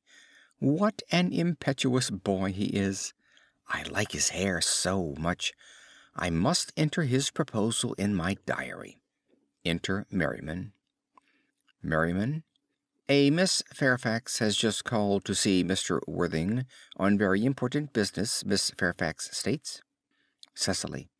Isn't Mr. Worthing in his library? Merriman. Mr. Worthing went over in the direction of the rectory some time ago. Cecily. Pray ask the lady to come out here. Mr. Worthing is sure to be back soon, and you can bring tea. Merriman. Yes, miss. Goes out. Cecily. Miss Fairfax, I suppose one of the many good elderly women who are associated with Uncle Jack in some of his philanthropic work in London. I don't quite like women who are interested in philanthropic work. I think it is so forward of them. Enter Merriman. Merriman. Miss Fairfax. Enter Gwendolen. Exit Merriman. Cecily, advancing to meet her. Pray let me introduce myself to you. My name is Cecily Cardew. Gwendolen. Cecily Cardew? Moving to her and shaking hands. What a very sweet name. Something tells me that we are going to be great friends. I like you already more than I can say. My first impressions of people are never wrong. Cecily. How nice of you to like me so much after we have known each other such a comparatively short time. Pray sit down. Gwendolen, still standing up. I may call you Cecily, may I not? Cecily. With pleasure. Gwendolen. And you will always call me Gwendolen, won't you? Cecily. If you wish. Gwendolen. Then that is all quite settled, is it not? Cecily. I hope so. A pause. They both sit down together. Gwendolen. Perhaps this might be a favorable opportunity for my mentioning who I am. My father is Lord Bracknell. You have never heard of Papa, I suppose? Cecily. I don't think so. Gwendolen. Outside the family circle, Papa, I am glad to say, is entirely unknown. I think that is quite as it should be. The home seems to me to be the proper sphere for the man, and certainly once a man begins to neglect his domestic duties, he becomes painfully effeminate, does he not? And I don't like that. It makes men so very attractive. Cecily, Mamma, whose views on education are remarkably strict, has brought me up to be extremely short-sighted. It is part of her system. So do you mind my looking at you through my glasses? Cecily. Oh, not at all, Gwendolen. I am very fond of being looked at. Gwendolen, after examining Cecily carefully through a lorgnette. You are here on a short visit, I suppose? Cecily. Oh, no, I live here. Gwendolen, severely. Really? Your mother, no doubt, or some female relative of advanced years, resides here also? Cecily. Oh, no, I have no mother, nor, in fact, any relations. Gwendolen. Indeed? Cecily. My dear guardian, with the assistance of Miss Prism, has the arduous task of looking after me. Gwendolen. Your guardian? Cecily. Yes, I am Mr. Worthing's ward. Gwendolen. Oh, it is strange he never mentioned to me that he had a ward. How secretive of him. He grows more interesting hourly.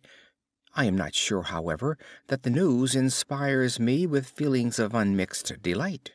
Rising and going to her. I am very fond of you, Cecily. I have liked you ever since I met you. But I am bound to state that now that I know that you are Mr. Worthing's ward, I cannot help expressing a wish you were, well, just a little older than you seem to be, and not quite so very alluring in appearance. In fact, if I may speak candidly.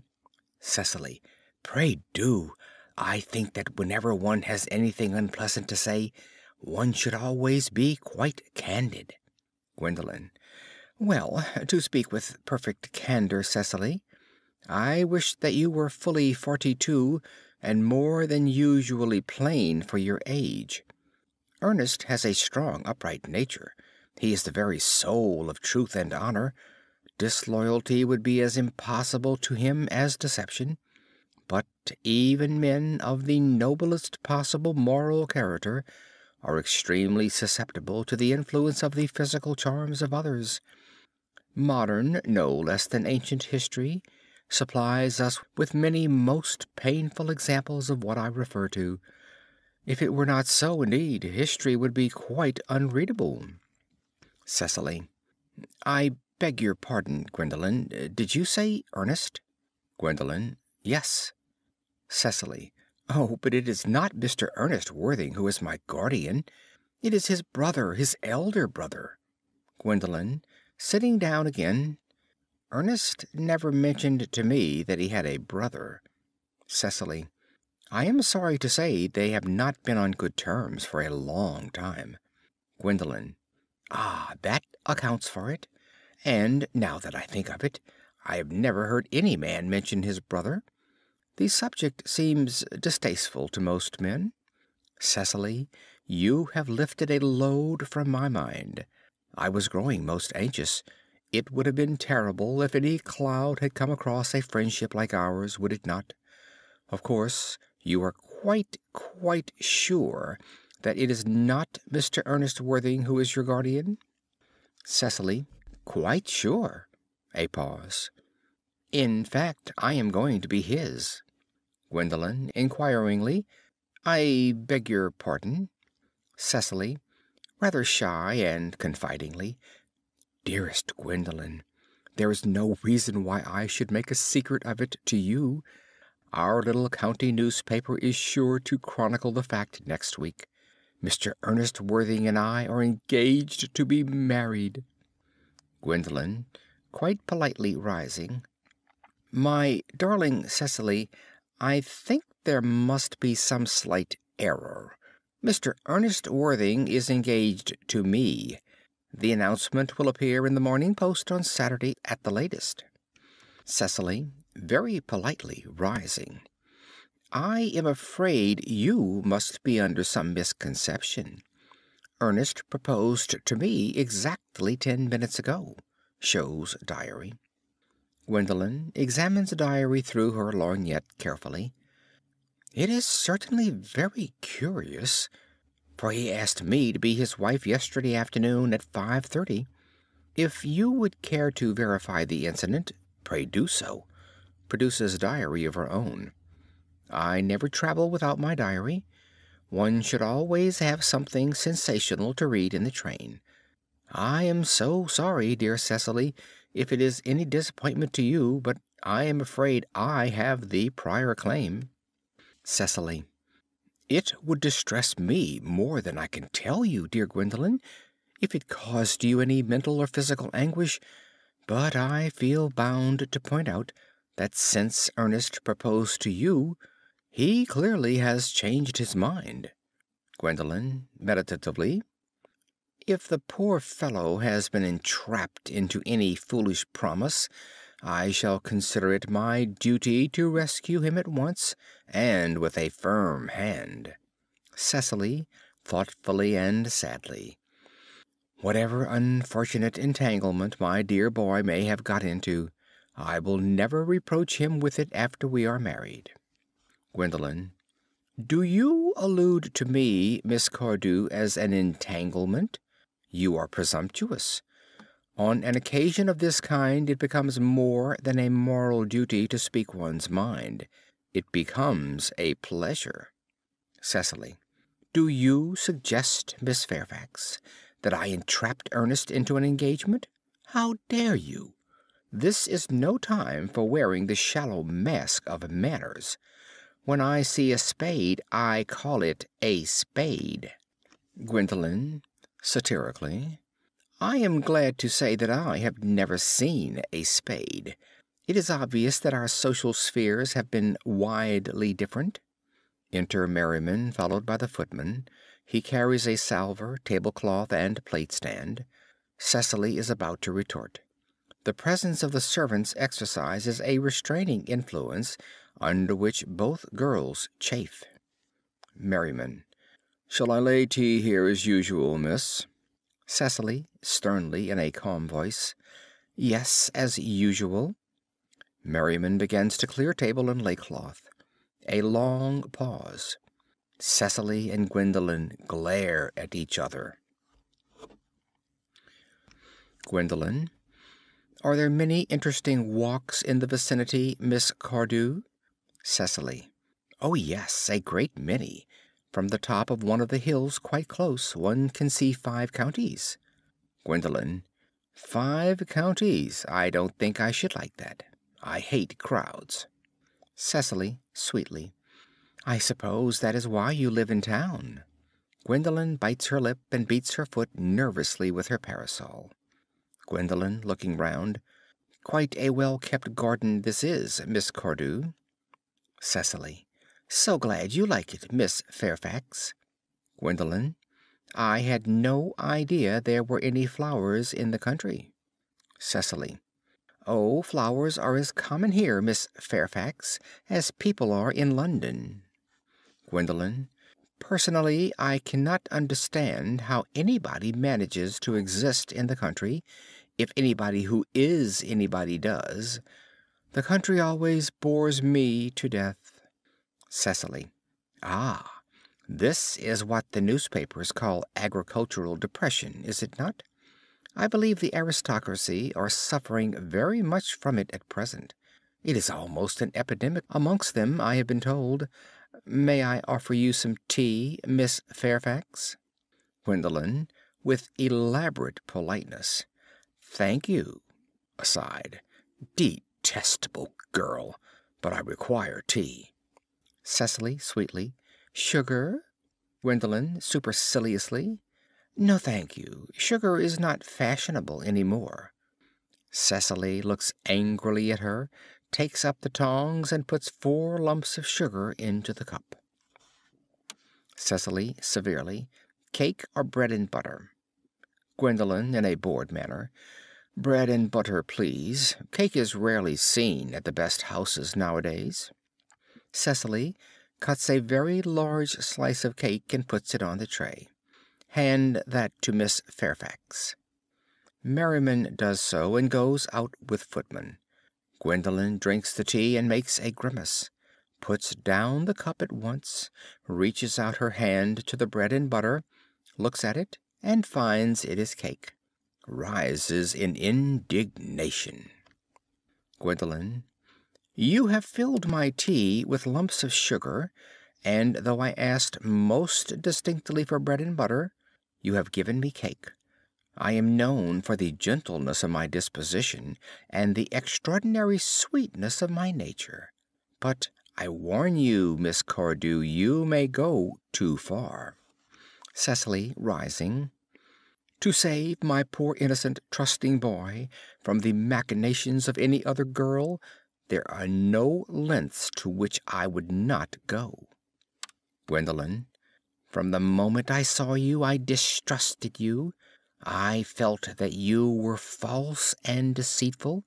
I am never deceived in such matters. My first impressions of people are invariably right. Cecily.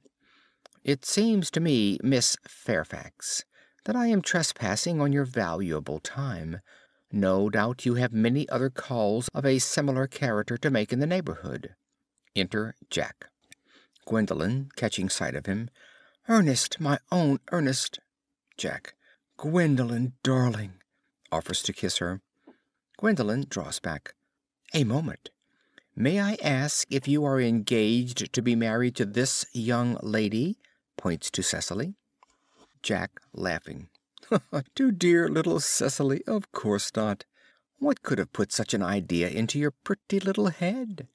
Gwendolen. Thank you. You may. Offers her cheek. Cecily, very sweetly. I knew there must be some misunderstanding, Miss Fairfax. The gentleman whose arm is at present round your waist is my guardian, Mr. John Worthing. Gwendolen. I beg your pardon? Cecily. This is Uncle Jack. Gwendolen, receding. Jack. Oh. Enter Algernon. Cecily. Here is Ernest. Algernon goes straight over to Cecily without noticing anyone else. My own love. Offers to kiss her. Cecily, drawing back. A moment, Ernest. May I ask you, are you engaged to be married to this young lady? Algernon, looking round. To what young lady? Good heavens, Gwendolen. Cecily. Yes, to good heavens, Gwendolen. I mean to Gwendolen. Algernon, laughing. Of course not. What could have put such an idea into your pretty little head? Cecily. Thank you. Presenting her cheek to be kissed. You may. Algernon kisses her. Gwendolen. I felt there was some slight error, Miss Cardew. The gentleman who is now embracing you is my cousin, Mr. Algernon Moncrief. Cecily, breaking away from Algernon. Algernon Moncrief? Oh! The two girls moved towards each other and put their arms round each other's waists as if for protection. Cecily. Are you called Algernon? Algernon. I cannot deny it. Cecily. Oh! Gwendolen. Is your name really John? Jack, standing rather proudly. I could deny it if I liked. I could deny anything if I liked. But my name certainly is John. It has been John for years. Cecily to Gwendolen. A gross deception has been practiced on both of us. Gwendolen. My poor wounded Cecily. Cecily. My sweet wronged Gwendolen. Gwendolen, slowly and seriously. You will call me sister, will you not? They embrace. Jack and Algernon groan and walk up and down. Cecily, rather brightly. There is just one question I would like to be allowed to ask my guardian. Gwendolen. An admirable idea. Mr. Worthing, there is just one question I would like to be permitted to put to you. Where is your brother Ernest? We are both engaged to be married to your brother Ernest, so it is a matter of some importance to us to know where your brother Ernest is at present. Jack, slowly and hesitatingly. Gwendolen, Cecily, it is very painful for me to be forced to speak the truth. It is the first time in my life that I have ever been reduced to such a painful position, and I am really quite inexperienced in doing anything of the kind. However, I will tell you, quite frankly, that I have no brother Ernest. I have no brother at all. I never had a brother in my life, and I certainly have not the slightest intention of ever having one in the future. Cecily, surprised. No brother at all? Jack, cheerily. None. Gwendolen, severely. Had you ever a brother of any kind? Jack, pleasantly. Never, not even of an kind. Gwendolen. I am afraid it is quite clear, Cecily, that neither of us is engaged to be married to anyone. Cecily. It is not a very pleasant position for a young girl suddenly to find herself in, is it? Gwendolen.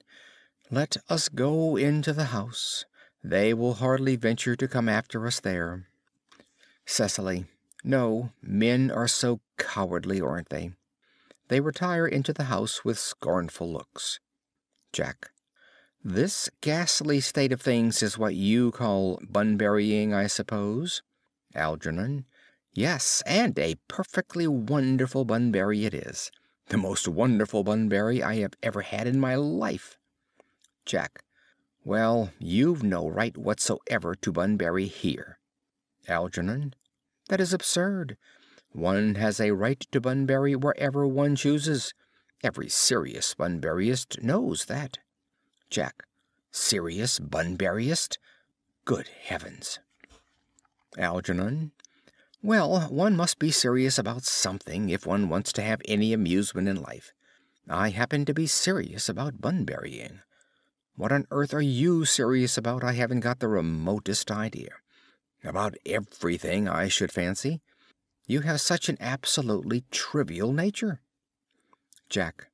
Well, the only small satisfaction I have in the whole of this wretched business is that your friend Bunbury is quite exploded. You won't be able to run down to the country quite so often as you used to, dear Algy, and a very good thing, too. Algernon. Your brother is a little off color, isn't he, dear Jack? You won't be able to disappear to London quite so frequently as your wicked custom was, and not a bad thing, either. Jack. As for your conduct toward Miss Cardew, I must say that your taking in a sweet, simple, innocent girl like that is quite inexcusable, to say nothing of the fact that she is my ward. Algernon. I can see no possible defense at all for your deceiving a brilliant, clever, thoroughly experienced young lady like Miss Fairfax, to say nothing of the fact that she is my cousin. Jack. I wanted to be engaged to Gwendolen, that is all. I love her. Algernon. Well, I simply wanted to be engaged to Cecily. I adore her. Jack. There is certainly no chance of your marrying Miss Cardew. Algernon. I don't think there is much likelihood, Jack, of you and Miss Fairfax being united. Jack. Well, that is no business of yours. Algernon. If it was my business, I wouldn't talk about it. Begins to eat muffins. It is very vulgar to talk about one's business. Only people like stockbrokers do that, and then merely at dinner parties. Jack. How can you sit there, calmly eating muffins, when we are in this horrible trouble? I can't make out. You seem to me to be perfectly heartless. Algernon. Well, I can't eat muffins in an agitated manner. The butter would probably get on my cuffs. One should always eat muffins quite calmly. It is the only way to eat them. Jack. I say it's perfectly heartless your eating muffins at all under the circumstances. Algernon. When I am in trouble, eating is the only thing that consoles me. Indeed, when I am in really great trouble, as anyone who knows me intimately will tell you, I refuse everything except food and drink. At the present moment I am eating muffins because I am unhappy. Besides, I am particularly fond of muffins. Rising. Jack, rising. Well, that is no reason why you should eat them all in that greedy way. Takes muffins from Algernon. Algernon, offering tea cake. I wish you would have tea cake instead. I don't like tea cake. Jack. Good heavens! I suppose a man may eat his own muffins in his own garden?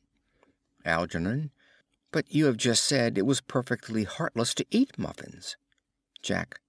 I said it was perfectly heartless of you under the circumstances. That is a very different thing.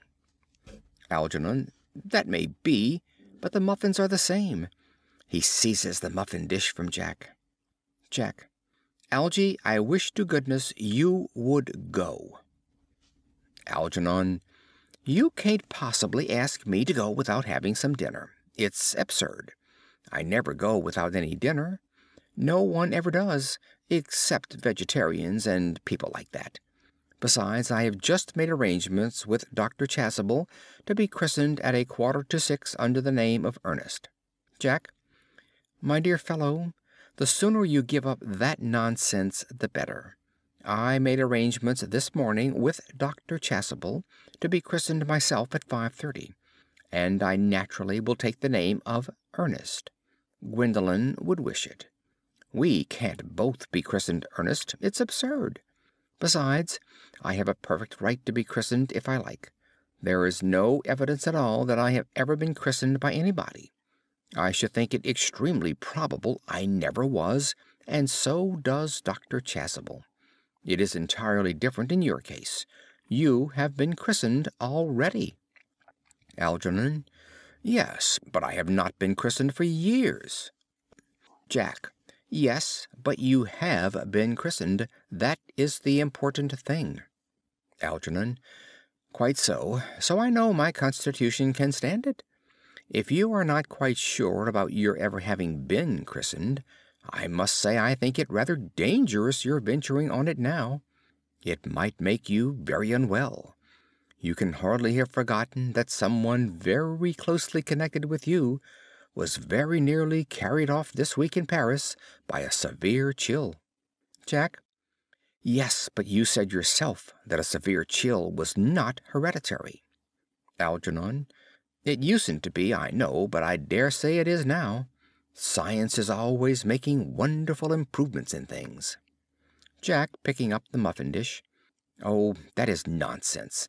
You are always talking nonsense. Algernon. Jack, you are at the muffins again. I wish you wouldn't. There are only 2 left. Takes them. I told you I was particularly fond of muffins. Jack. But I hate tea cake. Algernon. Why on earth, then, do you allow tea cake to be served up for your guests? What ideas you have of hospitality! Jack. Algernon, I have already told you to go. I don't want you here. Why don't you go? Algernon.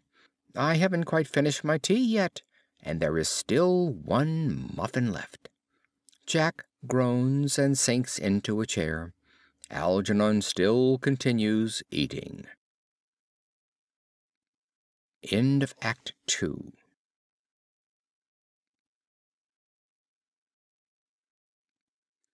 Third act. Scene: morning room at the manor house. Gwendolen and Cecily are at the window, looking out into the garden. Gwendolen. The fact that they did not follow us at once into the house, as anyone else would have done, seems to me to show that they have some sense of shame left. Cecily. They have been eating muffins. That looks like repentance. Gwendolen, after a pause.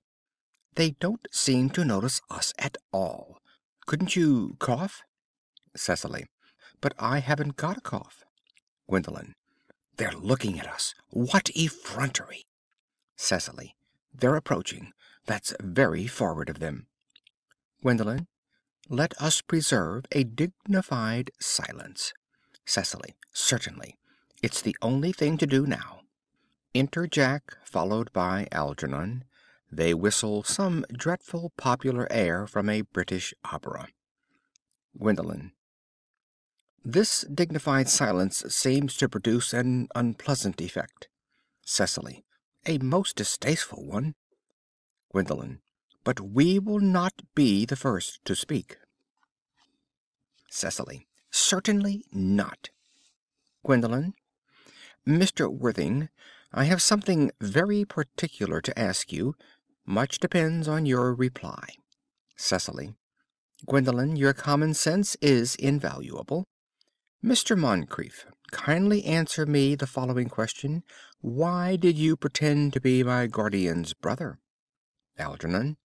In order that I might have an opportunity of meeting you. Cecily to Gwendolen. That certainly seems a satisfactory explanation, does it not? Gwendolen. Yes, dear, if you can believe him. Cecily. I don't, but that does not affect the wonderful beauty of his answer. Gwendolen. True, in matters of grave importance, style, not sincerity, is the vital thing. Mr. Worthing, what explanation can you offer to me for pretending to have a brother? Was it in order that you might have an opportunity of coming up to town to see me as often as possible? Jack.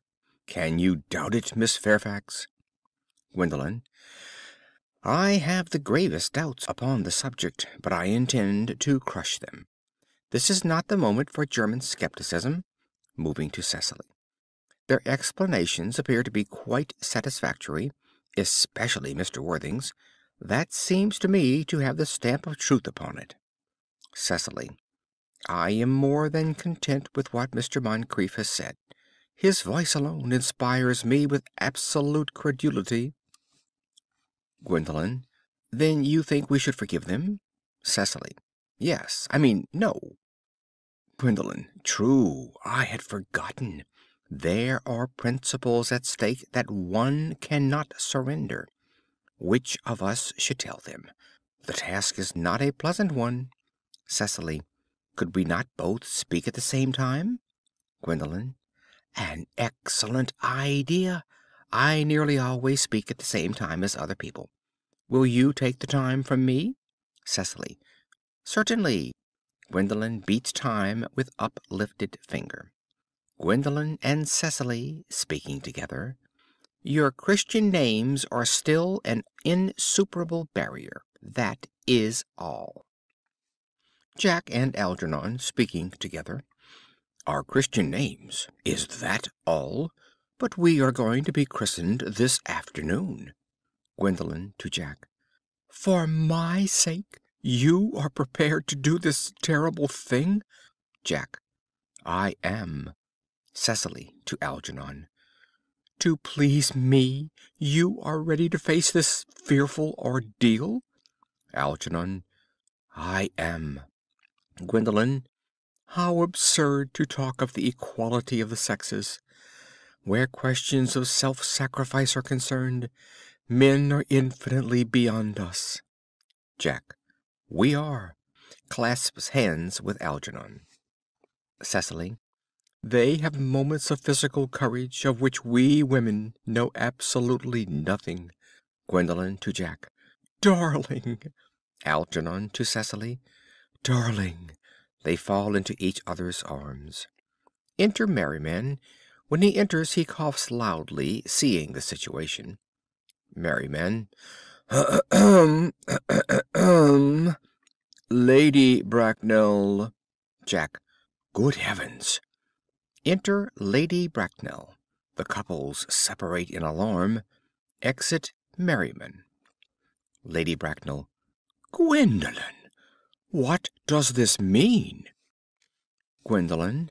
Merely that I am engaged to be married to Mr. Worthing, mamma. Lady Bracknell. Come here, sit down.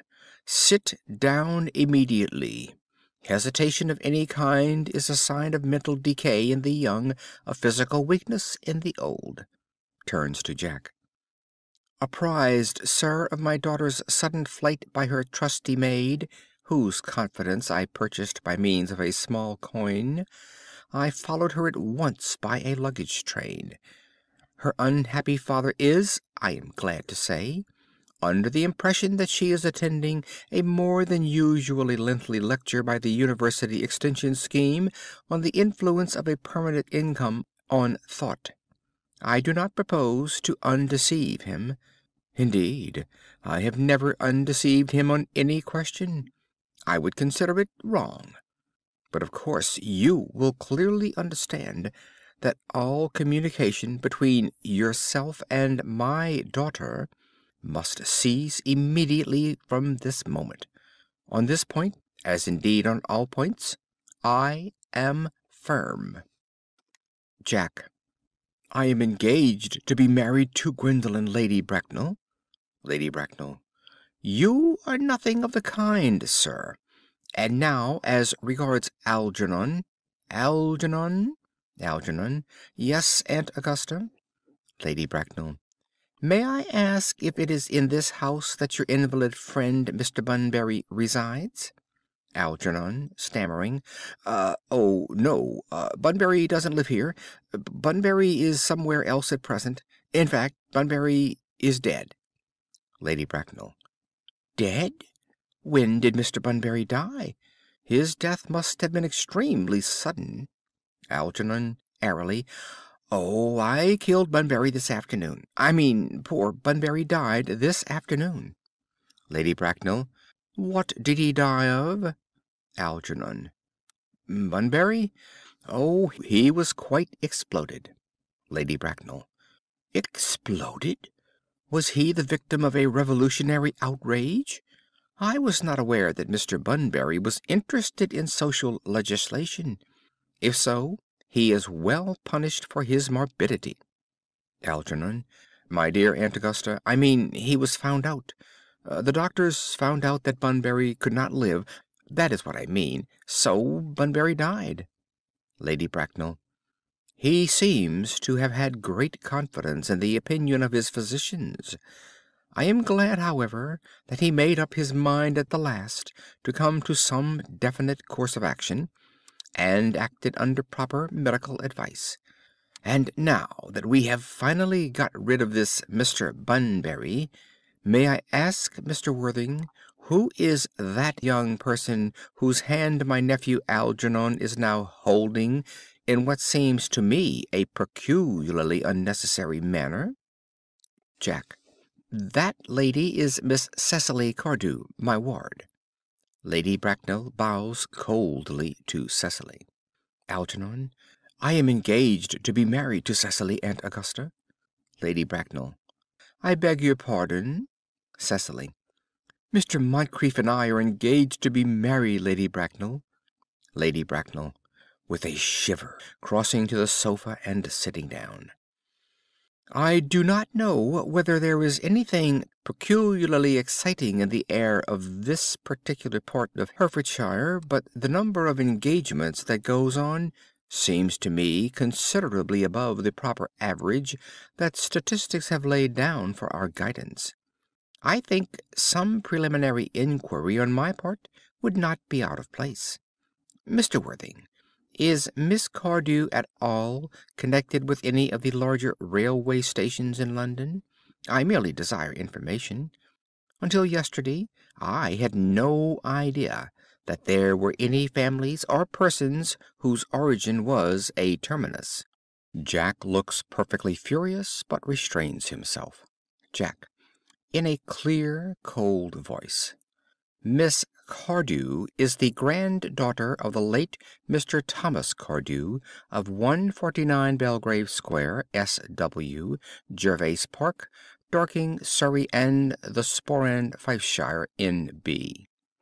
Lady Bracknell. That sounds not unsatisfactory. 3 addresses always inspire confidence, even in tradesmen. But what proof have I of their authenticity? Jack. I have carefully preserved the court guides of the period. They are open to your inspection, Lady Bracknell. Lady Bracknell grimly. I have known strange errors in that publication. Jack. Miss Cardew's family solicitors are Messrs. Markby, and Markby. Lady Bracknell. Markby, and Markby? A firm of the very highest position in their profession. Indeed, I am told that one of the Mr. Markbys is occasionally to be seen at dinner parties. So far I am satisfied. Jack, very irritably. How extremely kind of you, Lady Bracknell. I have also in my possession, you will be pleased to hear, certificates of Miss Cardew's birth, baptism, whooping cough, registration, vaccination, confirmation, and the measles, both the German and the English variety. Lady Bracknell. Ah, a life crowded with incident, I see, though perhaps somewhat too exciting for a young girl. I am not myself in favor of premature experiences. Rises, looks at her watch. Gwendolen, the time approaches for our departure. We have not a moment to lose. As a matter of form, Mr. Worthing, I had better ask you if Miss Cardew has any little fortune? Jack. Oh, about £130,000 in the funds, that is all. Goodbye, Lady Bracknell. So pleased to have seen you. Lady Bracknell, sitting down again. A moment, Mr. Worthing. £130,000. And in the funds. Miss Cardew seems to me a most attractive young lady, now that I look at her. Few girls of the present age have any really solid qualities, any of the qualities that last and improve with time. We live, I regret to say, in an age of surfaces. To Cecily. Come over here, dear. Cecily goes across. Pretty child. Your dress is sadly simple, and your hair seems almost as nature might have left it, but we can soon alter all that. A thoroughly experienced French maid produces a really marvelous result in a very brief space of time. I remember recommending one to young Lady Lansing, and after 3 months her own husband did not know her. Jack. And after 6 months nobody knew her. Lady Bracknell glares at Jack for a few moments, then bends, with a practised smile, to Cecily. Kindly turn round, sweet child. Cecily turns completely round. No, the side view is what I want. Cecily presents her profile. Yes, quite as I expected. There are distinct social possibilities in your profile. The 2 weak points in our age are its want of principle and its want of profile. The chin a little higher, dear. Style largely depends on the way the chin is worn. They are worn very high just at present. Algernon? Algernon. Yes, Aunt Augusta. Lady Bracknell. There are distinct social possibilities in Miss Cardew's profile. Algernon. Cecily is the sweetest, dearest, prettiest girl in the whole world, and I don't care twopence about social possibilities. Lady Bracknell. Never speak disrespectfully of society, Algernon. Only people who can't get into it do that. To Cecily.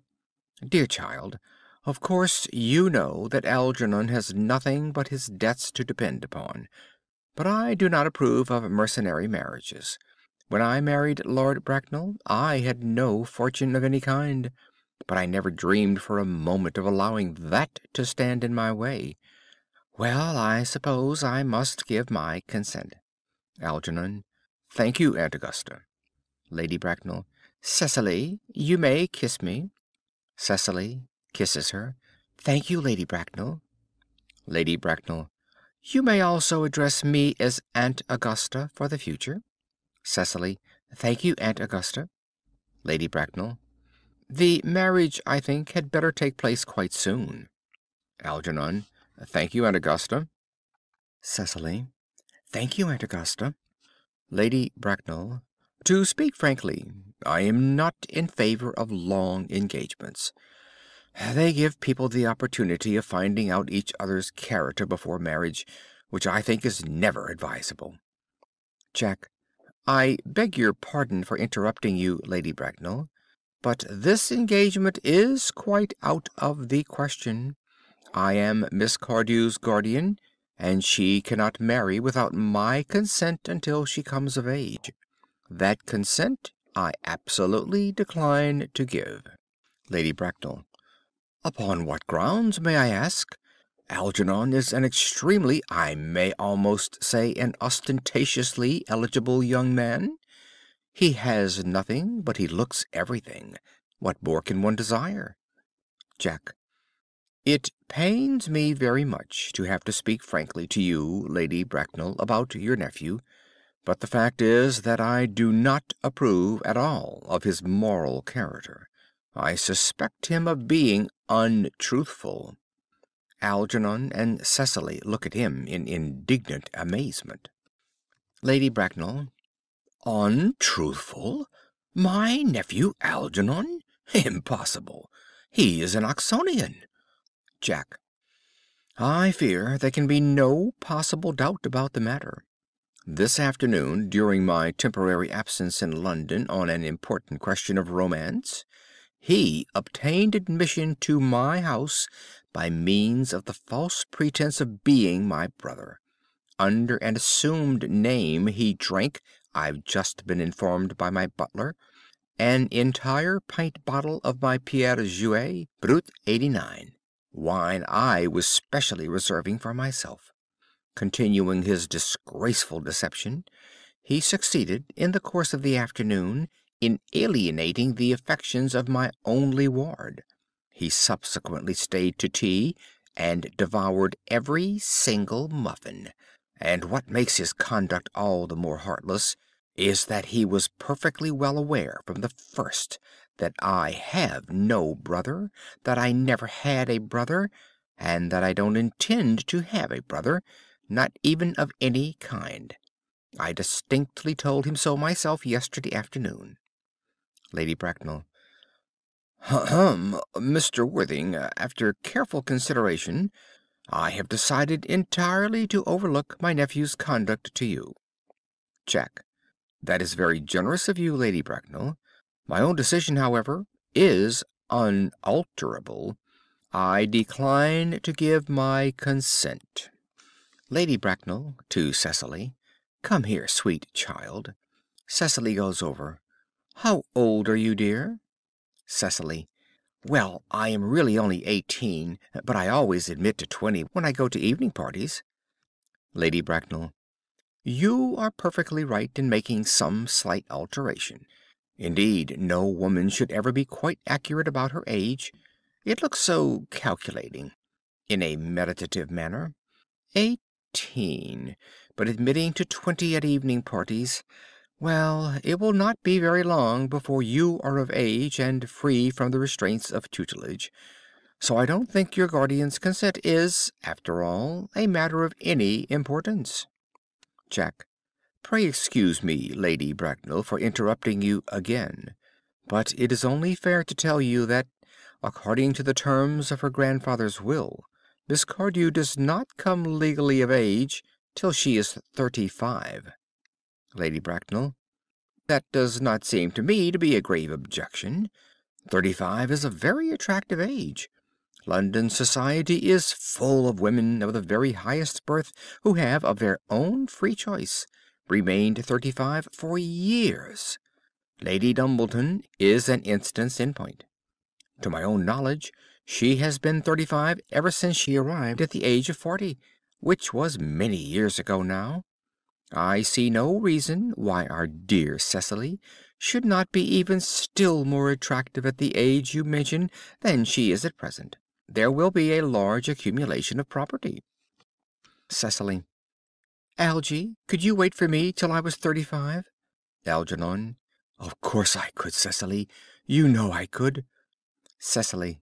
Yes, I felt it instinctively, but I couldn't wait all that time. I hate waiting even 5 minutes for anybody. It always makes me rather cross. I am not punctual myself, I know, but I do like punctuality in others, and waiting, even to be married, is quite out of the question. Algernon. Then what is to be done, Cecily? Cecily. I don't know, Mr. Moncrief. Lady Bracknell. My dear Mr. Worthing, as Miss Cardew states positively that she cannot wait till she is 35, a remark which I am bound to say seems to me to show a somewhat impatient nature, I would beg of you to reconsider your decision. Jack. But, my dear Lady Bracknell, the matter is entirely in your hands. The moment you consent to my marriage with Gwendolen, I will most gladly allow your nephew to form an alliance with my ward. Lady Bracknell, rising and drawing herself up. You must be quite aware that what you propose is out of the question? Jack. Then a passionate celibacy is all that any of us can look forward to. Lady Bracknell. That is not the destiny I propose for Gwendolen. Algernon, of course, can choose for himself. Pulls out her watch. Come, dear. Gwendolen rises. We have already missed 5, if not 6, trains. To miss any more might expose us to comment on the platform. Enter Dr. Chasuble. Chasuble. Everything is quite ready for the christenings. Lady Bracknell. The christening, sir? Is not that somewhat premature? Chasuble, looking rather puzzled, and pointing to Jack and Algernon. Both these gentlemen have expressed a desire for immediate baptism. Lady Bracknell. At their age? The idea is grotesque and irreligious. Algernon, I forbid you to be baptized. I will not hear of such excesses. Lord Bracknell would be highly displeased if he learned that that was the way in which you wasted your time and money. Chasuble. Am I to understand, then, that there are to be no christenings at all this afternoon? Jack. I don't think that, as things are now, it would be of much practical value to either of us, Dr. Chasuble. Chasuble. I am grieved to hear such sentiments from you, Mr. Worthing. They savor of the heretical views of the Anabaptists, views that I have completely refuted in 4 of my unpublished sermons. However, as your present mood seems to be one peculiarly secular, I will return to the church at once. Indeed, I have just been informed by the pew opener that for the last hour and a half Miss Prism has been waiting for me in the vestry. Lady Bracknell, starting. Miss Prism? Did I hear you mention a Miss Prism? Chasuble. Yes, Lady Bracknell. I am on my way to join her. Lady Bracknell. Pray allow me to detain you for a moment. This matter may prove to be one of vital importance to Lord Bracknell and myself. Is this Miss Prism a female of repellent aspect, remotely connected with education? Chasuble, somewhat indignantly. She is the most cultivated of ladies, and the very picture of respectability. Lady Bracknell. It is obviously the same person. May I ask what position she holds in your household? Chasuble, severely. I am a celibate, madam. Jack, interposing. Miss Prism, Lady Bracknell, has been for the last 3 years Miss Cardew's esteemed governess and valued companion. Lady Bracknell. In spite of what I hear of her, I must see her at once. Let her be sent for. Chasuble, looking off. She approaches. She is nigh. Enter Miss Prism hurriedly. Miss Prism. I was told you expected me in the vestry, dear Canon. I have been waiting for you there for an hour and 3/4. Catches sight of Lady Bracknell, who has fixed her with a stony glare. Miss Prism grows pale and quails. She looks anxiously round as if desirous to escape. Lady Bracknell, in a severe, judicial voice. Prism? Miss Prism bows her head in shame. Come here, Prism. Miss Prism approaches in a humble manner. Prism, where is that baby? General consternation. The Canon starts back in horror. Algernon and Jack pretend to be anxious to shield Cecily and Gwendolen from hearing the details of a terrible public scandal.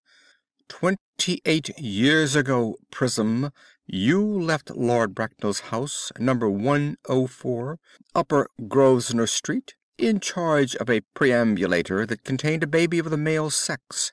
You never returned. A few weeks later, through the elaborate investigations of the Metropolitan Police, the perambulator was discovered at midnight, standing by itself in a remote corner of Bayswater. It contained the manuscript of a 3-volume novel of more than usually revolting sentimentality. Miss Prism starts in involuntary indignation. But the baby was not there. Everyone looks at Miss Prism. Prism, where is that baby? A pause. Miss Prism. Lady Bracknell, I admit with shame that I do not know. I only wish I did. The plain facts of the case are these. On the morning of the day you mention, a day that is forever branded on my memory, I prepared as usual to take the baby out in its perambulator. I had also with me a somewhat old but capacious handbag, in which I intended to place the manuscript of a work of fiction that I had written during my few unoccupied hours.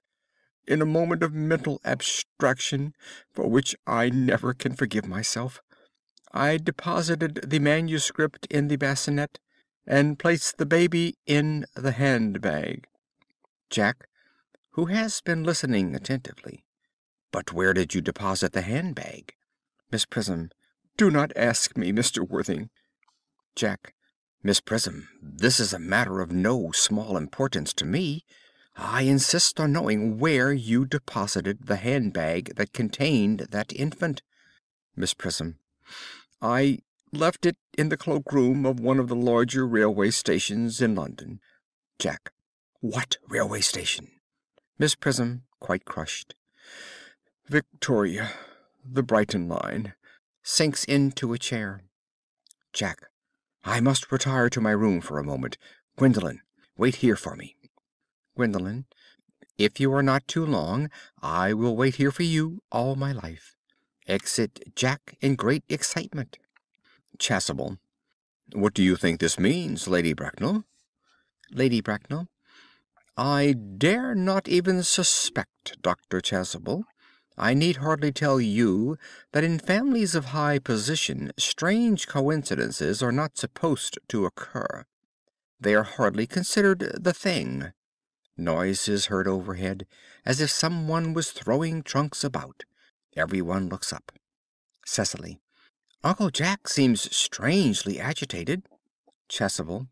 Your guardian has a very emotional nature. Lady Bracknell. The noise is extremely unpleasant. It sounds as if he was having an argument. I dislike arguments of any kind. They are always vulgar and often convincing. Chasuble, looking up. It has stopped now. The noise is redoubled. Lady Bracknell. I wish he would arrive at some conclusion. Gwendolen. This suspense is terrible. I hope it will last. Enter Jack with a handbag of black leather in his hand. Jack, rushing over to Miss Prism.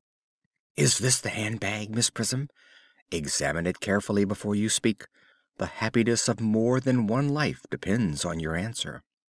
Miss Prism, calmly. It seems to be mine. Yes, here is the injury it received through the upsetting of a Gower Street omnibus in younger and happier days. Here is the stain on the lining caused by the explosion of a temperance beverage, an incident that occurred at Leamington. And here on the lock are my initials. I had forgotten that in an extravagant mood I had had them placed there. The bag is undoubtedly mine.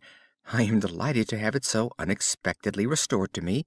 It has been a great inconvenience being without it all these years.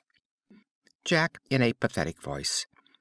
Miss Prism, more is restored to you than this handbag.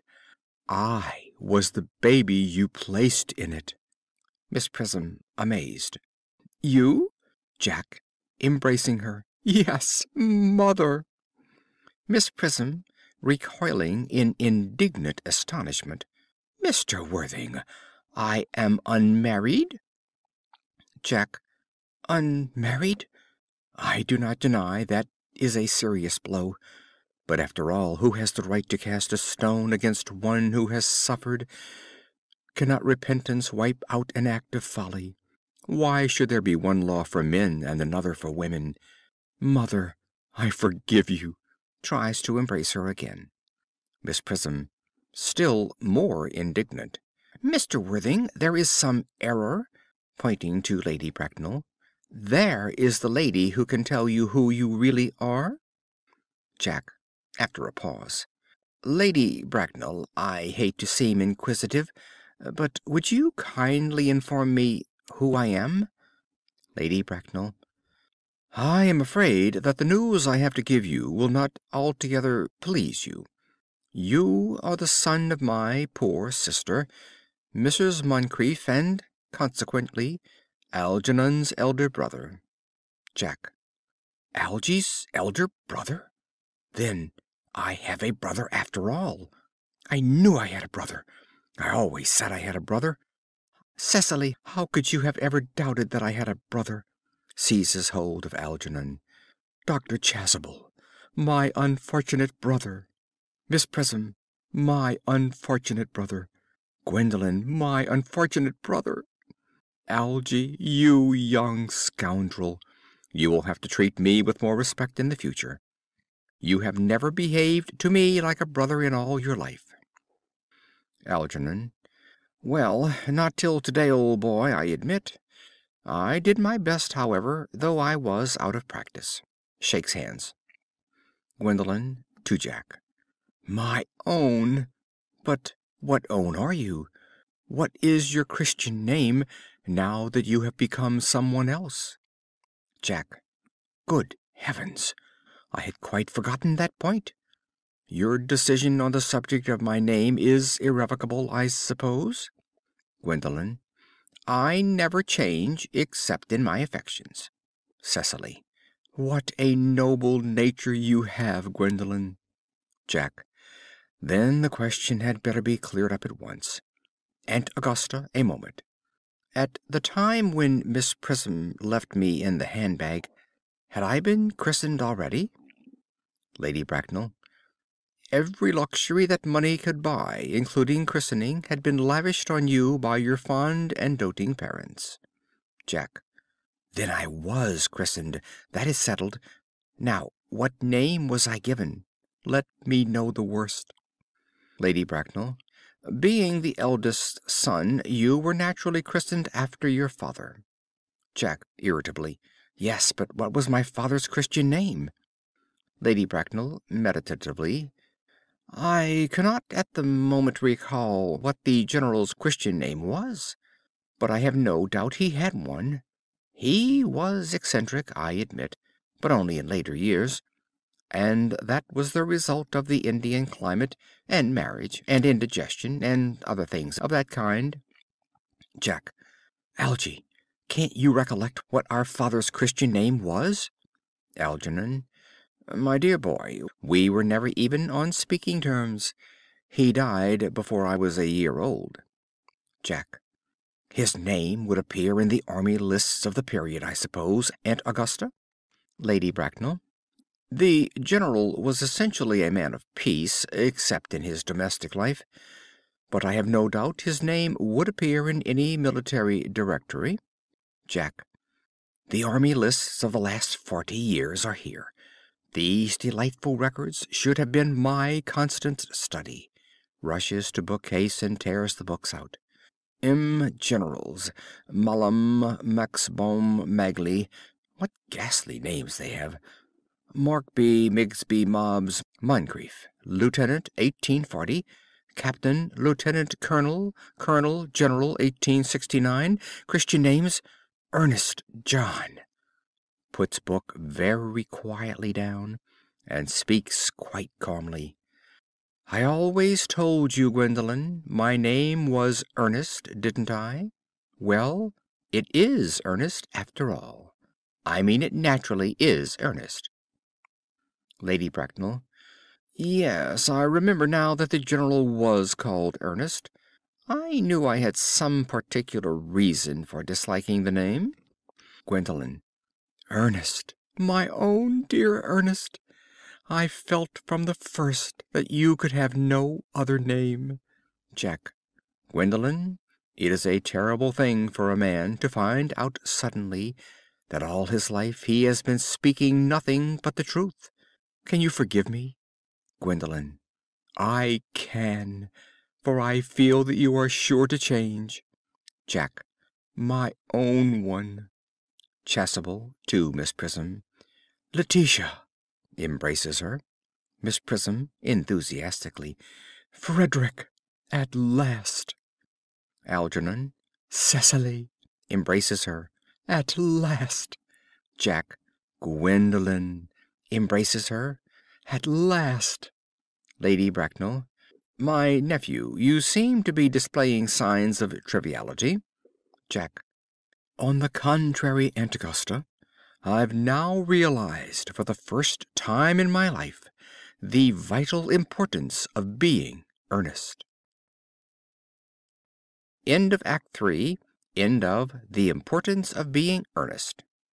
All the parts in this delightful play were read by Phil Chenevert in Greenwell Springs, Louisiana, October 2013.